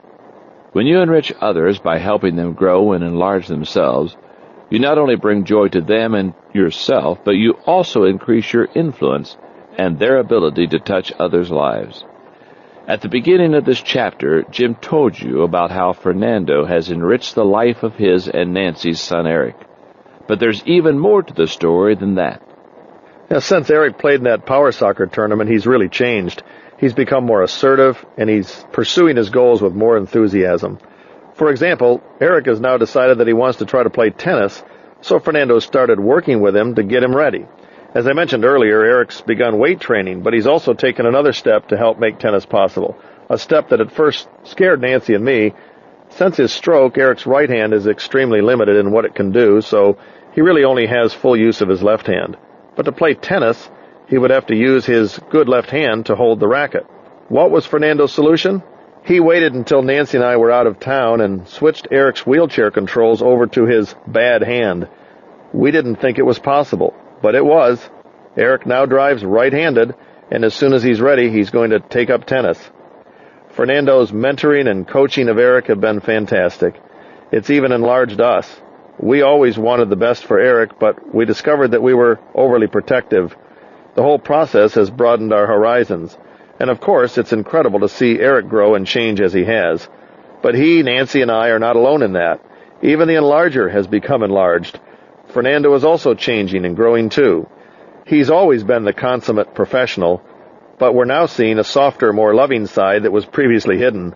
And recently he told Nancy, "I'm learning that I have to really give to have joy in my life." What 19th century American philosopher-poet Ralph Waldo Emerson said is true. It is one of the most beautiful compensations of this life that no man can sincerely try to help another without helping himself. If you give yourself to enlarging others and assisting them in reaching their potential, the rewards you reap will be almost as great as the ones of the people that you help. Chapter number 7. A person of influence navigates for other people. I travel a lot because of the speaking I do around the country, and sometimes that leads to unusual situations.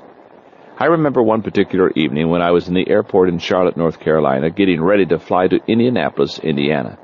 I was on the phone up to the last minute, and then I dashed up to my gate and met Dick Peterson, the president of Enjoy, expecting to run onto the plane just before the door closed. But to my surprise, the waiting area had about 50 or 60 people moping around in it. I looked at Dick and said, "What's going on?" "Well," said Dick, "it looks like we won't get to fly out for a while yet." So I went up and talked to the agent at the gate, and he told me, "The flight attendants aren't here yet, and we can't allow anyone to board until they come." Then he announced the same thing over the PA system, and I could see everyone in the waiting area kind of deflate. People looked miserable. I looked at Dick and I said, "Let's see if we can help these people out." So we went out to the snack counter close by, and I told the woman working there, named Denise, "I'd like 60 Coca-Colas, please." She stared at me a moment and finally said, "You want 60? Then I explained to her. There are a whole bunch of passengers down at the next gate who are disappointed, and they need something to boost their morale. "You're not kidding. You're going to buy one for everybody?" she asked. "You bet. She paused for a moment and said, "That's great. Can I help?" So she, Dick, and I took those drinks down to the people at the gate, and I could see they weren't sure what to think. So I said, "May I have your attention, please? My name is John Maxwell, and since we're not going to leave for 30 to 45 minutes, I thought I would at least get you something to drink. It's on the house." When we finally got on the plane, I saw a large basket of peanuts, granola bars, and goodies in the galley, and I thought to myself, hey, they ought to have something to eat with that Coca-Cola. So I went down the aisle giving out the goodies. In only 5 minutes, I had served them all something to eat, and they were drinking their Cokes. At about this time, the flight crew rushed aboard. They were very apologetic. They got on the plane's PA system right away and said, "Ladies and gentlemen, we're going to get started right away, and as soon as we can, we'll begin the beverage service."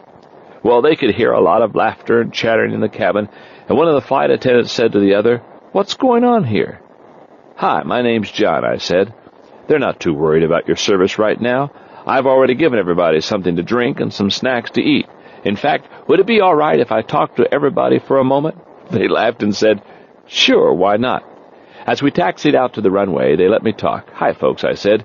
"This is your friend John Maxwell. Please buckle up. We'll be airborne in a few minutes, and as soon as we're in the air, I'll be back again to serve you." We had a great time on that flight. I talked to everybody and helped serve drinks, and when we landed, I asked if I could talk to the people one more time. "Gang," I said, "this is John. I'm so glad you were on this flight today. Didn't we have a wonderful time?" Everybody clapped and cheered.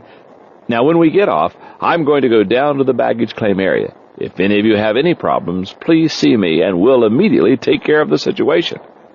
While I was down in the baggage area helping people find their luggage, a man came up to me and said, "This has been great. I'm from Florida, and I've got some grapefruit with me. Here, have a grapefruit." "Well, thank you very much," I said. "You know, I've got a brother who lives in Florida, in Winter Haven." "That's where I live," he said. "What's your name again? John Maxwell? Wait. Is your brother's name Larry and his wife Anita?" "That's correct." "I know them," he said. "Anita serves on a board with me. I'm going to call them right now. They won't believe it." He hurried off toward a bank of phones. "I've traveled for years," he said, "and nothing like this has ever happened before." Well, what could have been a miserable plane ride of tired, grumpy people turned out to be an experience that nobody on that flight will ever forget. Why? Because one person decided to take others under his wing and help them through a potentially unpleasant situation. It's a process that we call navigating. Most people need help working through some of life's difficulties. That plane flight probably wasn't more than an inconvenience for most of those passengers, but they still enjoyed being coached through the experience by someone with a good attitude. That kind of assistance is needed and appreciated by most people, especially when life's complicated problems hit closer to home and people have a tougher time with them. The people in your life with whom you have influence need your help, especially the ones who are trying to go to a new level, start a new venture, or enter a new phase of life. They need someone to lead and guide them on a fairly continual basis, at least until they can get their lives together. And then they can be encouraged to make the trip under their own power. It's like an ocean voyage that you have to help them navigate through. You've got to help them find their way, spot icebergs, and weather some pretty stormy seas. And you've got to take the trip with them, at least until they are on the right course and can learn to navigate on their own. The first quality of a good navigator is that he helps his people identify their destination. In Be the Leader You Are Meant to Be, Leroy Ines says, "A leader is one who sees more than others see, who sees farther than others see, and who sees before others do." In the previous chapter, we talked about the importance of casting a vision of people's future so that they are encouraged to grow. The next step is to show them their destination in a more concrete way. You have got to help others discover their dream and then get them moving toward it. If there is no movement, there can be no navigation, and any movement will only be progress if it's in the direction of their destination. You may already recognize much of the potential of people you're trying to mentor, but you need to know more about them.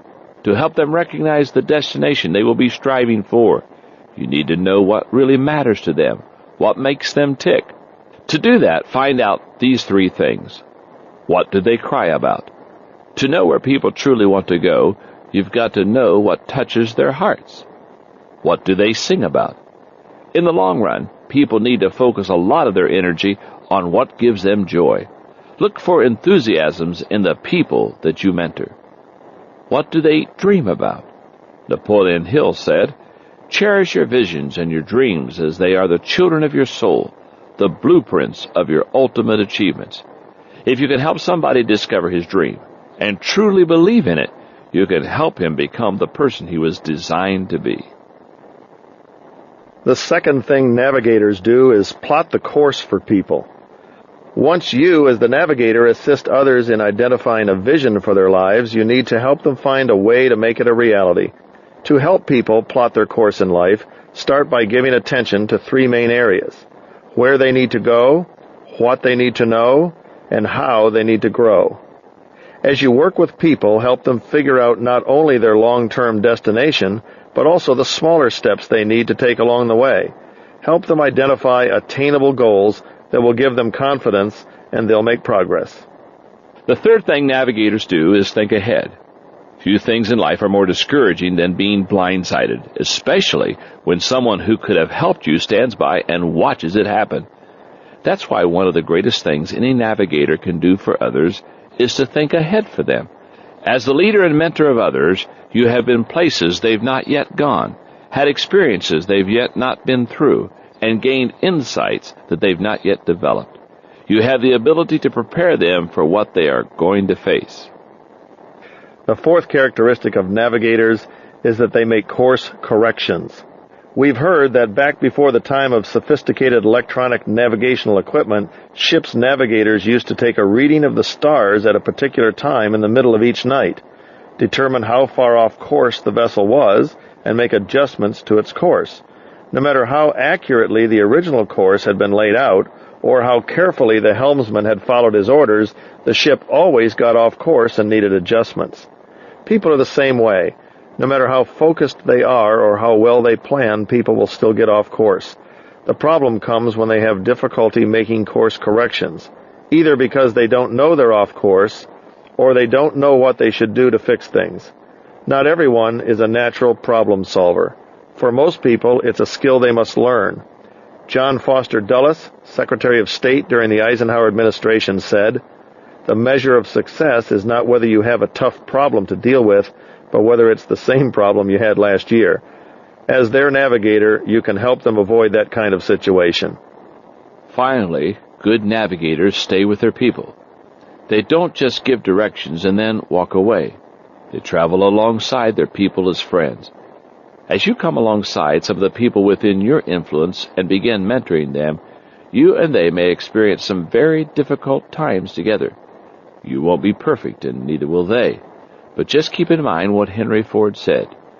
Your best friend is he who brings out the best that is within you. Do your best to follow that objective, and you will help a lot of people. Jim is an excellent thinker and problem solver. He's navigated through some pretty interesting situations over the years. Recently, he recounted a story that you will undoubtedly enjoy. A couple of years ago, while Nancy and I were hosting a business seminar aboard a large cruise ship in the Caribbean, we were called away to an important business meeting in Michigan.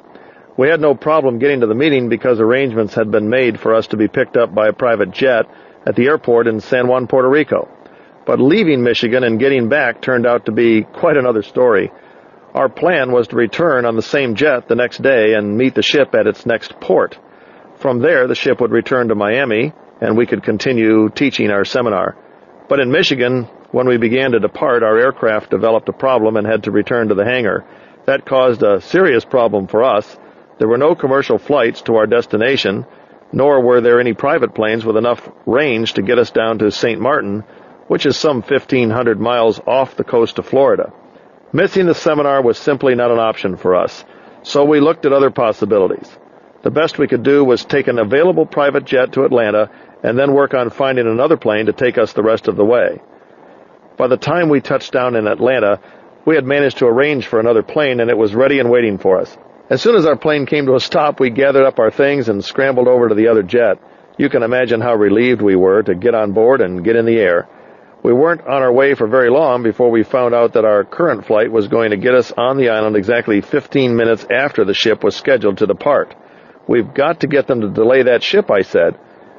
The pilot started working on the problem via radio and managed to contact the ship's captain from the cockpit. He agreed to a 20-minute delay. Then the pilot worked on getting us a quick clearance through customs, and when the word came back that we would be able to do it, we started getting optimistic. We dashed to the first taxi we could find and headed out, but almost immediately we hit a huge traffic jam. "How far is it to the ship?" Nancy asked. "It's on the other side of the island," the driver answered. "Well, how long will it take?" "Oh, 15, maybe 20 minutes, he said. "We need to make it in less than 10, I said, offering him a really good tip. He looked at me, he looked at the money, and he said, "Yes, sir." He pulled the cab over onto the sidewalk and made a quick turn up an alley.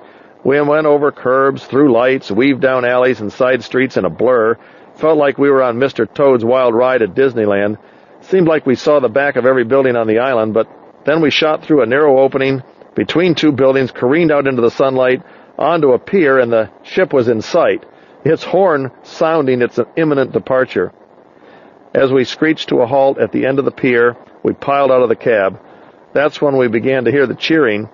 Evidently, the word had gotten to our people on the ship that we were fighting to make our way back to them. And when we finally had a second to look up, we could see over 500 people on the deck whooping and clapping and cheering to celebrate our arrival. Our driver asked, "Who are you anyway?" I just handed him the money and said, "Thanks for your help," and then Nancy and I ran for the gangway. It hadn't been easy, but we had made it. The ability to navigate problems and overcome obstacles is a skill that anyone can learn, but it takes practice. If Jim and Nancy had faced the same situation 20 years before, they probably would not have made it to that ship.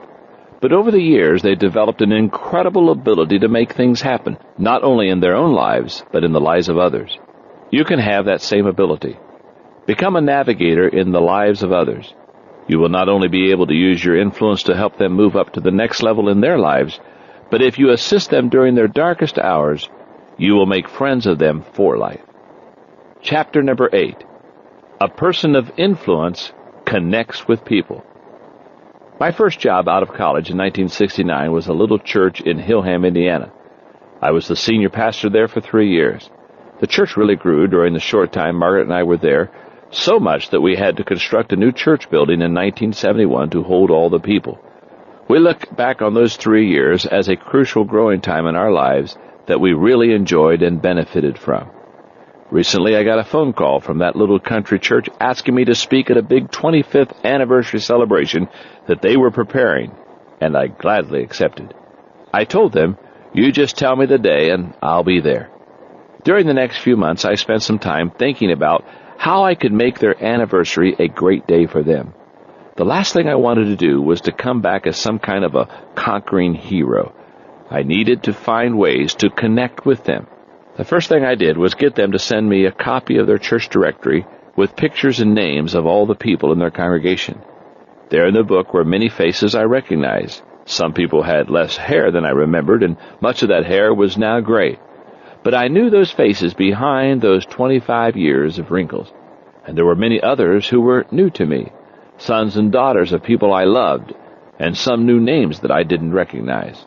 I spent many hours poring over those pictures and memorizing those names. Then I prepared the best message I could, one filled with stories of our common experiences. I shared some of my mistakes and recounted all of their victories. I wanted them to know that they shared in my success. They were kingmakers, and I felt very privileged to have served them for 3 years and benefited from their loving support and care for me. But I knew that more important than the message I preached or anything else I could do would be the time I was able to spend with the people. So when the time came, Margaret and I flew in early, and we spent Saturday afternoon with some of the old-timers who had been such a vital part of our ministry 25 years before. We shared a lot of wonderful recollections. I talked to them about some of my fondest memories, and they surprised me with a few stories of their own. For instance, there was one man in a wheelchair who had been a teenager when I was a pastor there. He had been in an accident that left him in a coma. I had visited him and his family several times in the hospital, and one night I shared my faith with him as he lay unconscious in his bed. I left Hillham soon afterward to go to my next church, and until my current visit, I hadn't known that he had ever awakened from the coma. "Do you remember coming into the hospital and talking to me 25 years ago?" he asked. "I sure do," I answered. "So do I," he told me. "I remember that day as clear as can be. I wasn't able to answer you, but I heard every word you said. That's the day I became a believer." And he told me about how his faith had impacted other people in the community. It was a very special time. The next day, I got to church early to shake hands with the people as they came into the sanctuary. It was wonderful to get to meet so many people and be able to greet them by name. And I preached a message of affirmation to them. Even though they had done some wonderful things since I had last seen them, I told them that I could see that in the next 25 years lay their greatest potential. Their best days were still ahead of them. And when I left, I felt as though I had not only renewed some old acquaintances, but made a lot of new friends.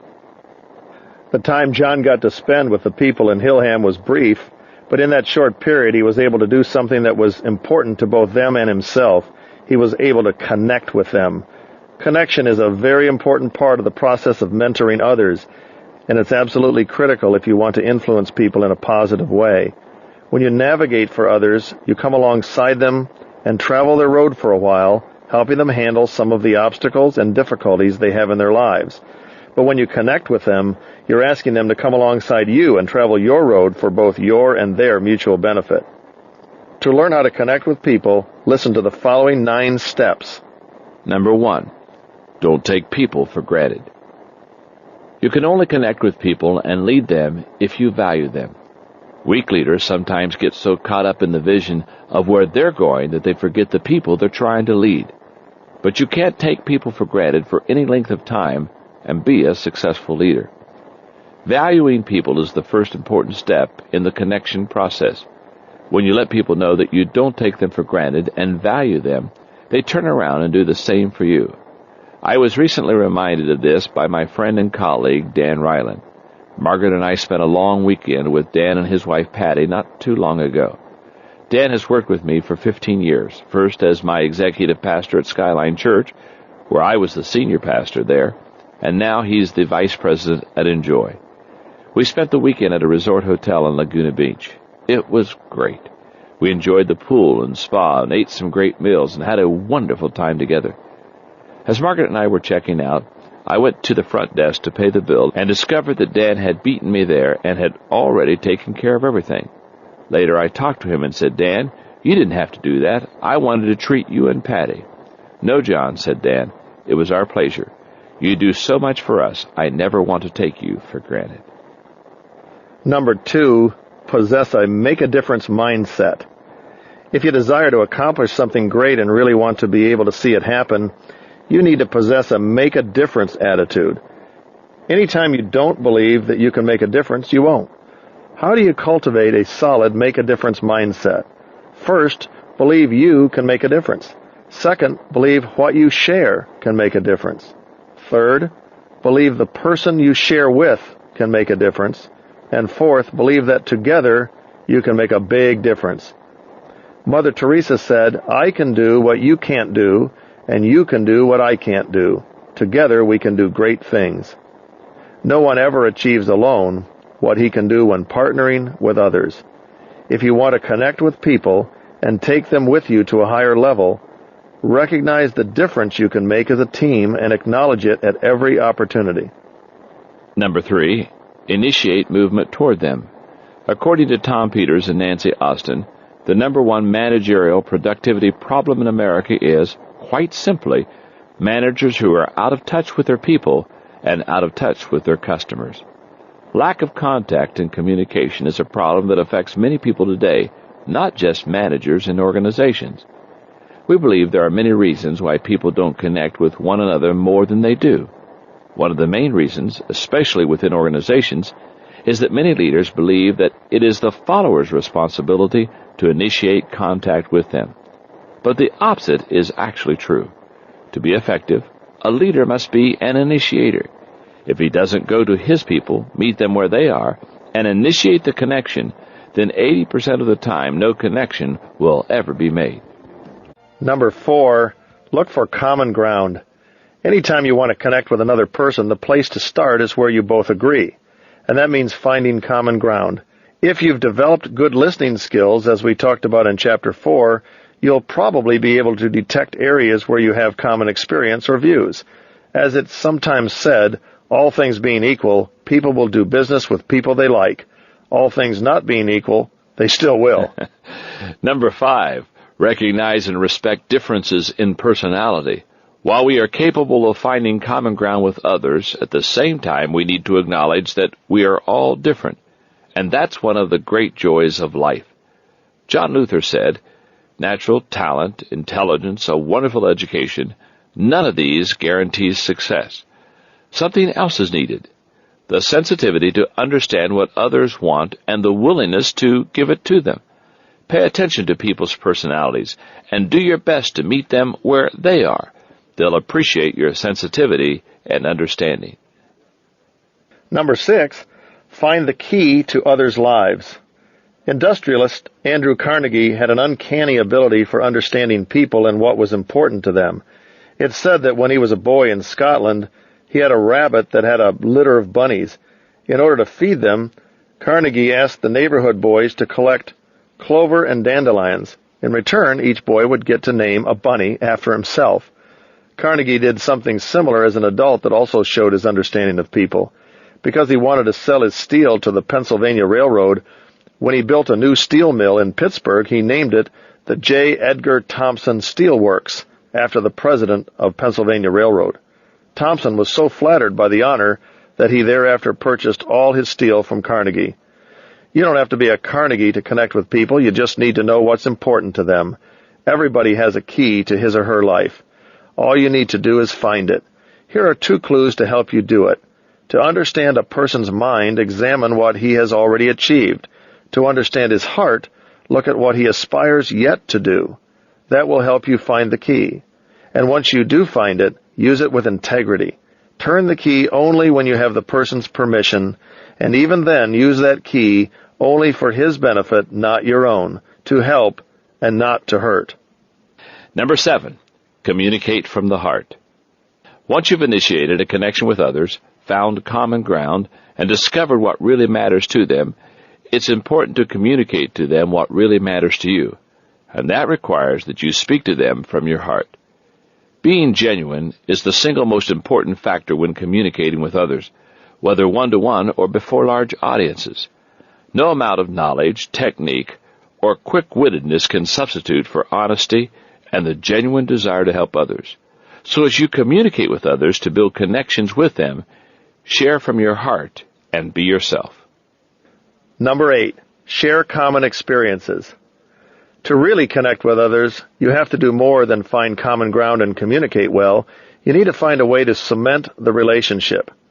Joseph F. Newton said, "People are lonely because they build walls instead of bridges." The best way to build bridges that connect you to people in a lasting way is to share common experiences with them. The 2 of us have enjoyed sharing experiences with others for years. For example, whenever John hires a new member of his executive staff, he always takes that person on the road with him to several of his conferences. He does that not only because he wants that new staff member to become familiar with what kind of services the company offers to its customers, but also so that they can travel together and get to know one another in a wide variety of settings. Nothing bonds people together like racing through impossible traffic in an unfamiliar city to get to the airport and then running with your bags down the concourse to scramble into a plane at the last minute. The common experiences you share with others don't have to be that dramatic, although adversity is definitely good at bringing people together. Share meals with people. Go to a ball game together. Take people out on a call or visitation with you. Anything you experience together that creates a common history helps to connect you to others. Look for ways to build bridges with people within your influence, especially during times when they are experiencing adversity. The connections you make will strengthen your relationships incredibly and prepare you for the journey you can take together. Number 9, once connected, move forward. If you want to influence others and you desire to get them moving in the right direction, it's crucial that you connect with them before you try to take them anywhere. Attempting to move people without first connecting with them is a common mistake that inexperienced leaders often make. It often results in mistrust, resistance, and strained relationships. Always remember that you have to share yourself before you try to share the journey. As someone once said, leadership is cultivating in people today a future willingness on their part to follow you into something new for the sake of something great. Connection creates that willingness. One of the greatest challenges any influencer faces is connecting with people from another culture. Jim has had a lot of experience in this area since he works with people in 26 different countries. He found it particularly interesting working with people in the Eastern Bloc countries formerly controlled by the Soviet Union. And when we first started working with people in Eastern Europe, it was really a unique experience. We had very little exposure to their culture and values, and we found that things we accept in everyday business were foreign to people who had endured 50 years of communist rule. Most people in America have been raised on Judeo-Christian ethical and moral values. We often take that for granted, along with the benefits of free enterprise and capitalism. Our new friends in countries like Poland, Hungary, and the Czech Republic, however, were used to surviving in a corrupt world of oppressive government, propaganda, and little or no ethical teaching as we know it. Their environment led them to believe that success comes only to those who work around the rules and beat the cheaters at their own game. We found that many people embraced a success at any cost mindset and almost a pride in how cleverly they could break the rules. We believed it was important to show these wonderful people that real success was only possible when a person behaved ethically and stood on the principles of integrity and trust.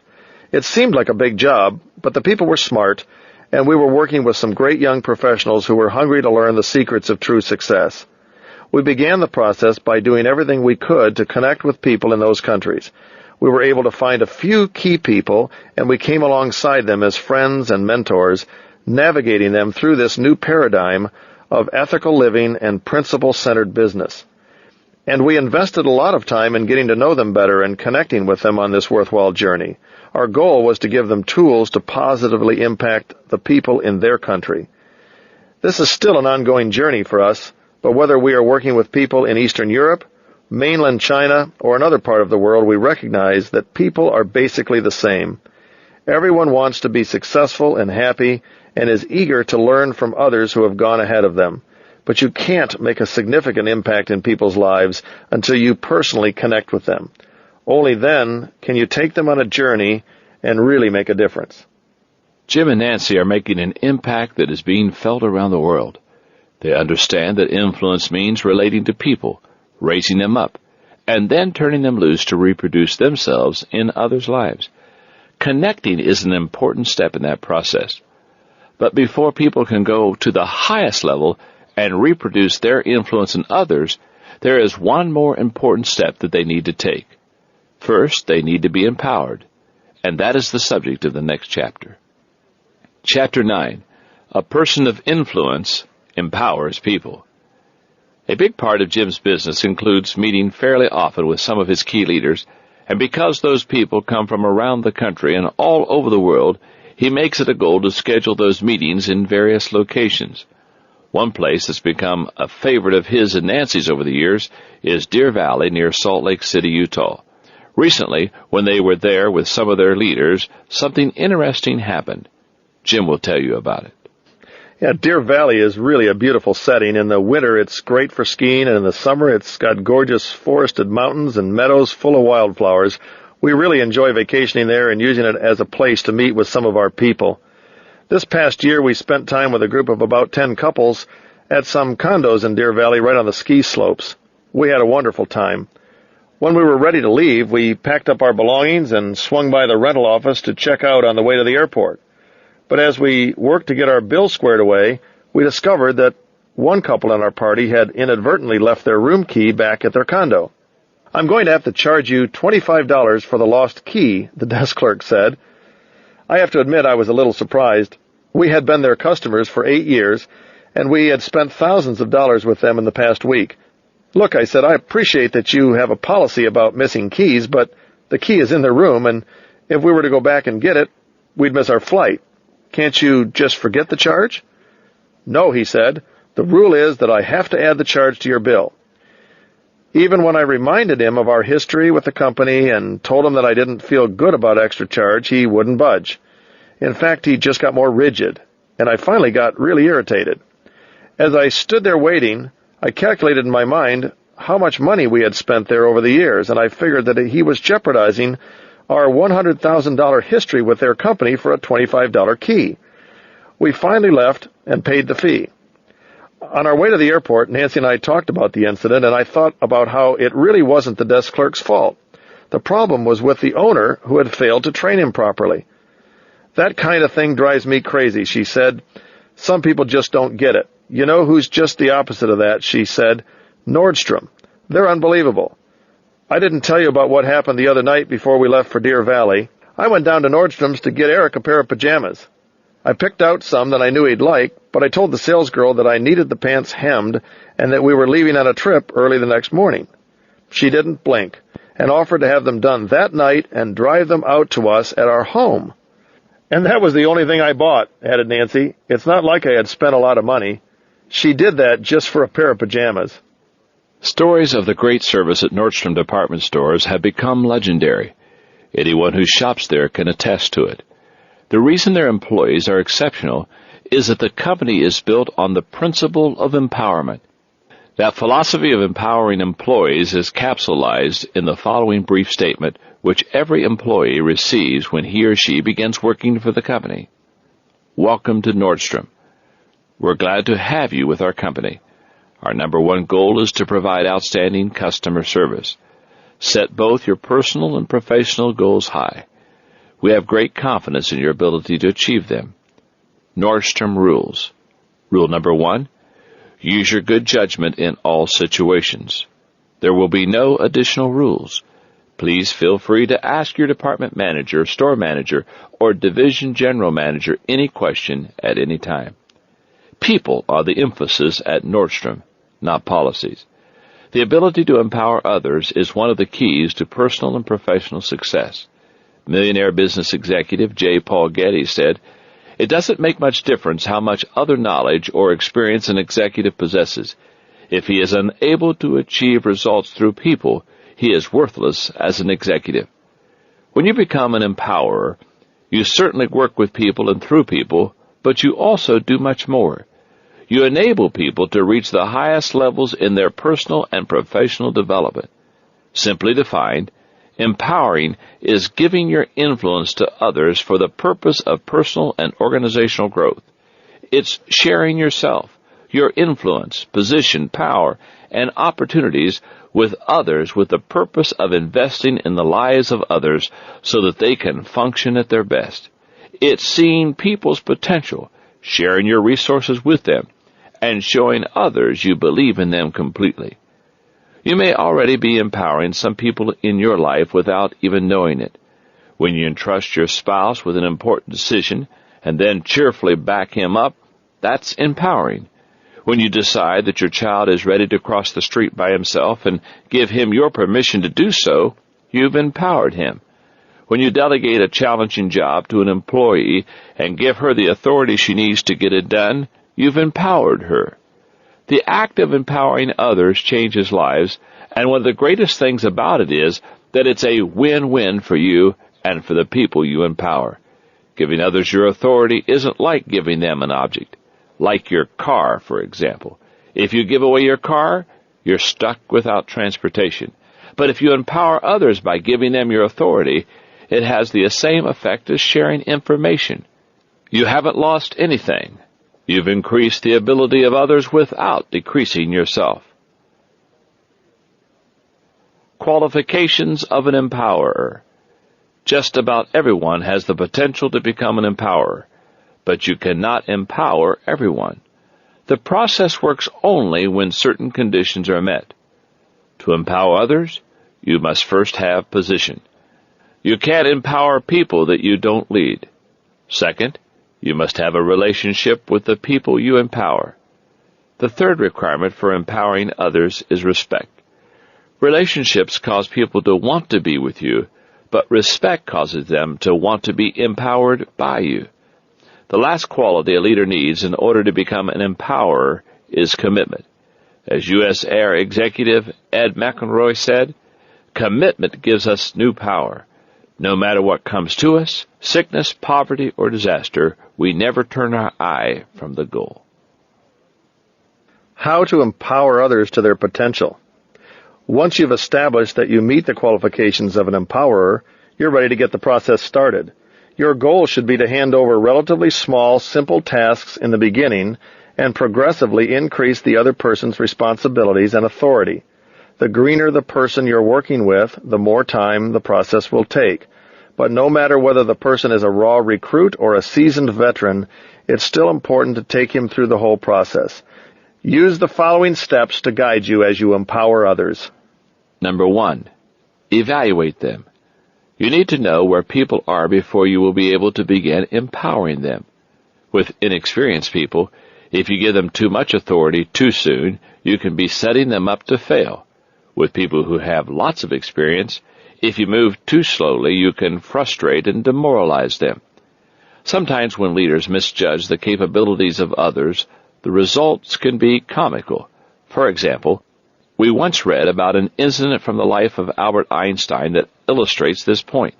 In 1898, Einstein applied for admittance at the Munich Technical Institute and was rejected because he would never amount to much. As a result, instead of going to school, he worked as an inspector at the Swiss Patent Office in Bern. And with the extra time that he had on his hands, he worked at refining and writing up his theory of relativity. Remember, all people have the potential to succeed within them. Your job is to see the potential, find out what they lack to develop them, and equip them with what they need. Number 2, model for them. Even people with knowledge, skill, and desire need to know what's expected of them, and the best way to inform them is to show them. People do what people see. Model the attitude and work ethic you would like them to embrace. And any time you can include them in your work, take them along with you. There's no better way to help them learn and understand what you want them to do. Number 3, give them permission to succeed. As a leader and influencer, you may believe that everyone strives to be successful, but not everyone you influence will think the same way you do.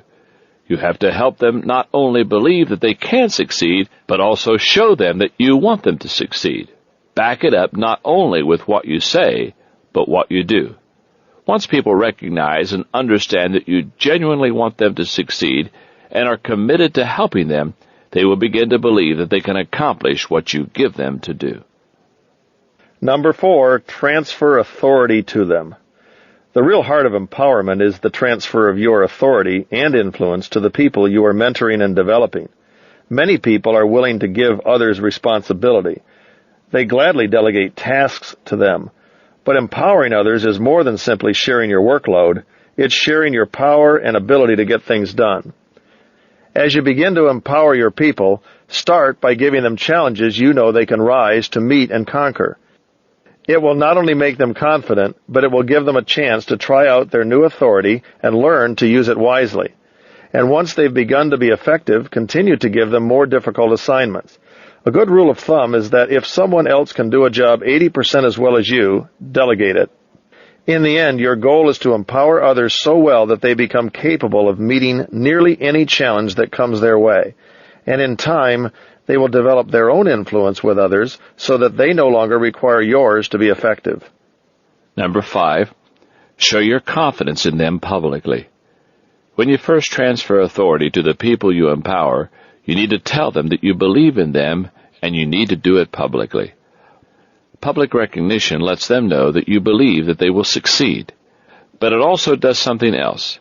It lets the people they're working with know that they have your support and that your authority backs them up. It's a tangible way of sharing and spreading your influence. I mentioned in the last chapter that Dan Ryland has worked with me for 15 years. When Dan first started with me, he was an intern fresh out of graduate school. He had a lot of talent, but he still had some rough edges. I worked with him quite a bit, modeling, motivating, and mentoring him, and in a short time he grew to be a first-rate leader. In just a few years, he became one of my key players. When we had a new program that needed to be created and implemented, I frequently looked to Dan, empowered him to take on the task, and gave him my full confidence and authority. And he took care of it. Time after time, I'd give him a major project. He would work through the whole process, implement it, raise up leaders to run it, and then come back to me for another task. He continually worked himself out of a job. In 1989, about 6 or 7 years after Dan began working for me, I came to a point where I realized I needed to hire an executive pastor, a kind of chief administrative officer, and I knew right away that I wanted Dan to fill the position.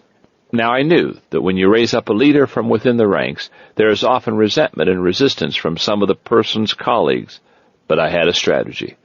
As I began to transfer my authority to Dan, I tried my best not to miss an opportunity to publicly praise him, show my confidence in him, and remind everyone that Dan spoke with my authority. As a result, the rest of the staff quickly rallied around him, and he was empowered as their new leader. As you raise up leaders, show them and their followers that they have your confidence and authority, and you will find that they quickly become empowered to succeed. Number 6, supply them with feedback. While you need to give your people lots of praise publicly, you can't let them go very long without giving them honest, positive feedback.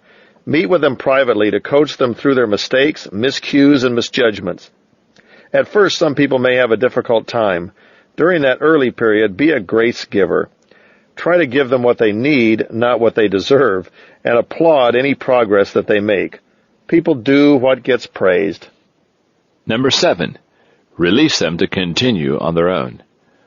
No matter who you are working to empower, whether it's your employees, children, colleagues, or spouse, your ultimate aim should be to release them to make good decisions and succeed on their own. And that means giving them as much freedom as possible as soon as they are ready for it. President Abraham Lincoln was a master at empowering his leaders.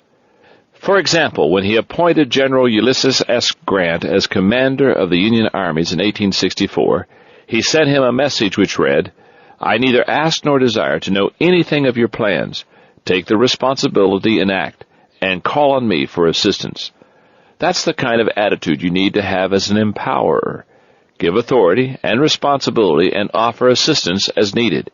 If you head up any kind of organization, a business, club, church, or even family, learning to empower others is one of the most important things you'll ever do as a leader. Empowerment has an incredibly high return. It not only helps the individuals you raise up by making them more confident, energetic, and productive, but it also has the ability to improve your life, give you additional freedom, and promote the growth and health of your organization. When it comes down to it, empowering leadership is sometimes the only real advantage one organization has over another in our competitive society. As you begin to empower others, you will find that just about every aspect of your life will change for the better. Empowering others can free you personally to have more time for the important things in your life, increase the effectiveness of your organization, increase your influence with others, and, best of all, make an incredibly positive impact on the lives of the people you empower. Jim recently received a letter from someone he has spent several years motivating, mentoring, and empowering. His name is Mitch Sala, and here's his letter. Dear Jim, I know you are in the process of writing a book on influence, and I feel the need to put pen to paper to express my deep respect and love for you and Nancy and tell you about the profound impact you've had on my life. Your influence on me started before we even met when I listened to one of your tapes for the first time. Your vision, positive attitude, and committed faith were inspiring, and Nancy's ability to put life and its obstacles in proper perspective helped me to see my world in a new way. As I observed you, I sensed an incredible depth of character in you. I admired that and wanted it myself. It made me want to get to know you better and develop our relationship. I had never really developed close friendships before, so that was new for me. You see, I grew up in Africa where my father ran a large sawmill in the forest. My older brother and sister were away at school, so I pretty much grew up without other kids around. I was kind of a loner. When I was 8, they sent me to traditional boarding school. It was good for my education, but bad for my self-image. It left me feeling like a loser. As an adult, those feelings drove me to work hard and try to prove myself, but I still felt empty no matter what I did, and I was failing at the things that mattered to me most, being a good husband and father. But you became an influence in my life at just the right time. You understood me and made me feel accepted despite my mistakes and failings. You've helped me to grow in my family life, financially and spiritually. Everything has changed in my life. Signed, Mitch. Jim's positive influence has helped Mitch Sala change his life. Jim has taken him through the entire process. He's modeled a life of integrity to him. He's motivated and mentored him. He's empowered him, and over the years, Mitch has become a world-class influencer himself. Through his business enterprises and public speaking, Mitch touches the lives of hundreds of thousands of people every year in over 20 countries around the world. And best of all, he's using his influence to raise up more leaders who are learning how to positively impact the lives of many more people. He's reproduced his influence in others, which is the subject of our final chapter. Chapter 10. A person of influence reproduces other influencers. At the beginning of this book, we told you about influencers and specifically about some of the people who have made an impact on our lives, people like Glenn Leatherwood, who is my Sunday school teacher in the 7th grade, and Jerry and Patty Beaumont, who took Jim and Nancy under their wing around the time that Eric was born.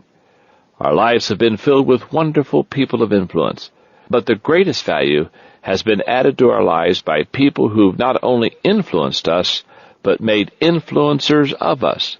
In my case, that was my father. He has shaped and molded me the most, helping me to become a leader. And in the case of Jim, that place is probably held by Rich DeVos. I grew up in a great family. We had lots of love, even though there wasn't much money. My father's views on politics and economics were pretty liberal, and his advice to me was to go to college and get a good job. But when I was in my 20s, I heard Rich DeVos speak for the first time, and I was mesmerized. He introduced me to a whole new paradigm. He talked about free enterprise, the worth of the individual, dreams, freedom, and compassionate capitalism. He also talked about his faith in God and encouraged people to live with integrity and passion. I had never before heard any philosophy that made so much sense as his simple message of personal achievement. I was forever changed. Today, of course, Rich DeVos is one of the most influential businessmen in the world. He is the founder and past president of Amway. He owns the NBA's Orlando Magic. He is the president of Gospel Films and the DeVos Foundation, and he is frequently asked to give advice on business matters to presidents and other influential leaders. Jim has looked up to him not only as a leader and mentor, but over the years, he has also come to call Rich his friend. One of the things Rich DeVos understands is the value of raising up leaders, people who are able to become influencers in their own right. In some ways, teaching others to become leaders is like handing off the baton in a relay race. If you run well yourself, but are unable to pass the baton to another runner, you've lost the race. But if you run well, recruit and train other good runners, and learn to hand off the baton smoothly, you can win. And when it comes to influence, if you can do that process repeatedly, you can multiply your influence. The power of multiplication. In the kind of work with people that the two of us have done, we've had to learn to hand off the baton. We never could have been successful if we hadn't. And now we want to hand it off to you. If you've moved successfully through the influence process, you've learned how to run the race. And if you've mentored others, you've got them now running too. But it's time to pass the baton. And if you don't get it into their hands, the race is over. They'll have no reason to keep running, and the momentum will die with them. That's why it's so important to go into the reproduction phase of becoming a person of influence. John had the opportunity in 1995 to see exactly how an organization reacts when its leader leaves after equipping and empowering many strong leaders within it. Following 14 years of leading and reproducing leaders at Skyline Wesleyan Church, John resigned from his position as senior pastor. He left so that he could devote himself full-time to enjoy his organization that offers seminars and materials for leadership growth and personal development. And the result of his move? Skyline is doing very well. In fact, about a year after John left, He received a note from Janie Hansen, an Enjoy employee whose husband Brad was on staff at Skyline. The note said, "Dear John, I was just thinking about Skyline and how it is really thriving since you left. It's such an absolute tribute to the kind of leadership and lay ministry that you developed. We have a living example of the saying, 'Practice what you preach,' unfolding as we see the fruit of your labor. I can tell anyone without question that the principles you teach work. I can think of no greater honor than that a man pour his life into something, leave, and have it flourish. What a shame it would have been to have a ministry die on the vine when one man leaves. Thank you for pouring your life into us. Signed, your friend, Janie." Mentoring people and developing their leadership potential really can make a huge difference for your organization, for your people, and for you. We believe that our country is experiencing a leadership crisis today. Not long ago, we saw an article in the New Republic that addressed that issue. In part, it said, 200 years ago, a little republic on the edge of the wilderness suddenly produced people like Jefferson, Hamilton, Madison, Adams, and others. Yet the total population was only 3 million people. Today we have over 200 million. Where are the great people? We should have 60 Franklins in a cover story on leadership. The search was in vain. Ralph Nader, a consumer advocate and founder of the Center for Responsive Law, said, "The function of a leader is to produce more leaders, not more followers." Maybe 200 years ago people understood that better. But today producing leaders isn't a priority for many people. Besides, developing other leaders isn't always easy or simple. That's why it's important for a person who wants to raise up other leaders to be committed to the task. We've said it before and we'll repeat it here. Everything rises and falls on leadership. When you raise up and empower leaders, you positively impact yourself, your organization, the people you develop, and all the people their lives touch. Reproducing leaders is the most important task of any person of influence. If you want to make an impact, you've got to be committed to developing leaders. Moving from maintenance to multiplication. Many people live life in maintenance mode. Their main goal is to make it through the day, to keep from losing ground rather than trying to make progress. But that's the lowest level of living when it comes to the development of people. If you want to make an impact, you must strive to become a multiplier. Listen to the 5 stages that exist between maintenance and multiplication, starting with the lowest. Level 1. Scramble. About 20% of all leaders live on the lowest level in the development process. They are not doing anything to develop people in their organization, and as a result, their attrition rate is off the charts. They just can't seem to keep anyone they recruit. That's why we say they're in the scramble stage. They spend most of their time scrambling to find people to replace the ones they lose. The morale in their organization stays low, and it doesn't take long for them to burn out from exhaustion. Level 2. Survival. The next lowest stage in the development ladder is survival mode. In it, leaders do nothing to develop their people, but they do manage to keep the people they have. About 50% of all organizational leaders function this way. Their organizations are average, their employees are unsatisfied, and no one is developing his potential. No one really benefits from this approach to leadership. Everyone merely survives from day to day without much promise or hope for the future. Level 3. Siphon. About 10% of all leaders work at developing their people into better leaders, but they neglect to build their relationships with their people. As a result, their potential leaders leave the organization to pursue other opportunities. In other words, they are siphoned off from the organization. That often leads to a great deal of frustration on the part of the leader because other people benefit from his effort, and he must spend a lot of time looking for replacements. Level 4. Synergy. When a leader builds strong relationships, develops people to become good leaders, empowers them to reach their potential, and is able to keep them in his organization, something wonderful begins to happen. It's often called synergy, meaning the whole is greater than the sum of its parts, because the parts interact so well together and create energy, progress, and momentum. An organization on the synergy level has great morale and high job satisfaction. Everyone benefits. Only about 19% of all leaders reach this level, but those who do are often considered the very best there are. Number 5, significance. Many people who reach the synergy level of development never try to go any further, because they don't realize there is one more step they can take in the development process, and that's to the significance level.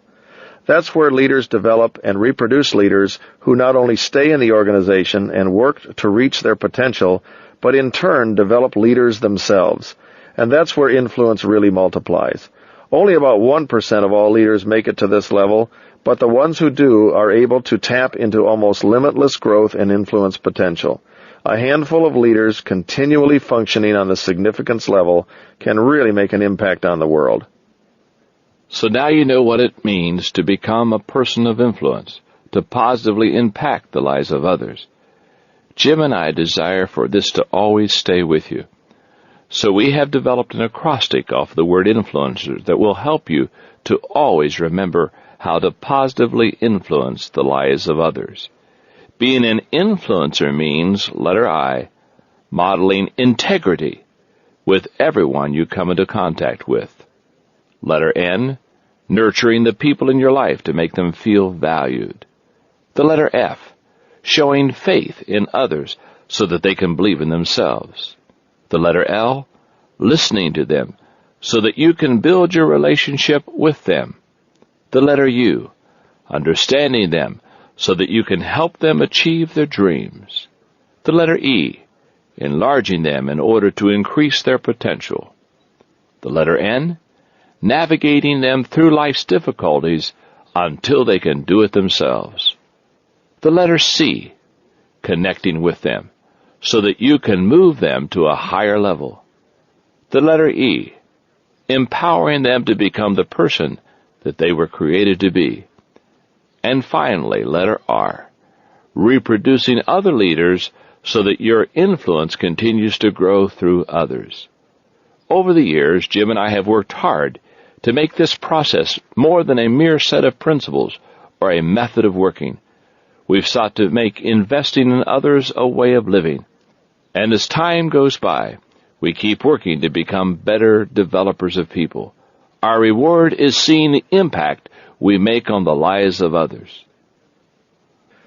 One of the greatest things about becoming a person of influence is that you actually get to see the lives of others change before your eyes. John told you in the previous chapter about Mitch Sala, whom I got to see blossom into a person of impact. But Mitch has become more than just an influencer. He has gone through the entire development process himself, and now is a great reproducer of influencers too.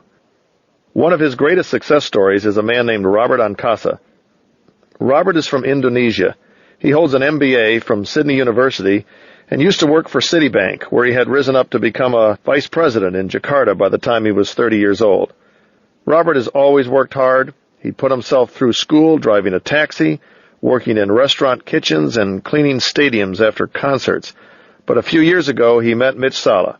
Mitch took Robert under his wing, motivated him, mentored him, and empowered him to become a person of influence himself. Robert says, "The turning point in my life came when I met Mitch. At first, all I noticed was that he was a kind person. But the more time I spent with him, the more I realized that I wanted to be like him while still being myself. Mitch taught me that the way to success was through integrity and hard work. Today, I am tasting the sweetness of a new life. I enjoy the financial security that's come from hard work, but more than that, I am becoming a better person. The pleasure that I get from helping others is enormous, and it gives me great satisfaction. I'm a better person, husband, and family man. I owe a lot of who I am today to Mitch. He is a mentor, a friend, and a parent. I thank God every day for all his blessings that I've received through Mitch. And what I'm trying to do now is to be to others what he's been to me. I want to help others have a better life. The words thank you don't seem sufficient, but they're the best words I can find." Today, Robert impacts the lives of thousands of people throughout Indonesia, Malaysia, China, and the Philippines. He is one of several key leaders that Mitch is now mentoring, and Robert's influence is continuing to increase daily. My friend, you have the same potential as Robert Ancasa, Mitch Sala, or Jim Dornan. You can become a person of influence and impact the lives of many people. But the decision is yours. You can either develop your influence potential or let it remain unrealized. Jim gave the baton to Mitch. Mitch found Robert and taught him to run. He's successfully given the baton to Robert, and now he is running. There's one more leg, and the baton is ready. Now's your chance. Reach out your hand, take the baton, and finish the race that only you can run. Become a person of influence and change your world. Audible hopes you have enjoyed this program.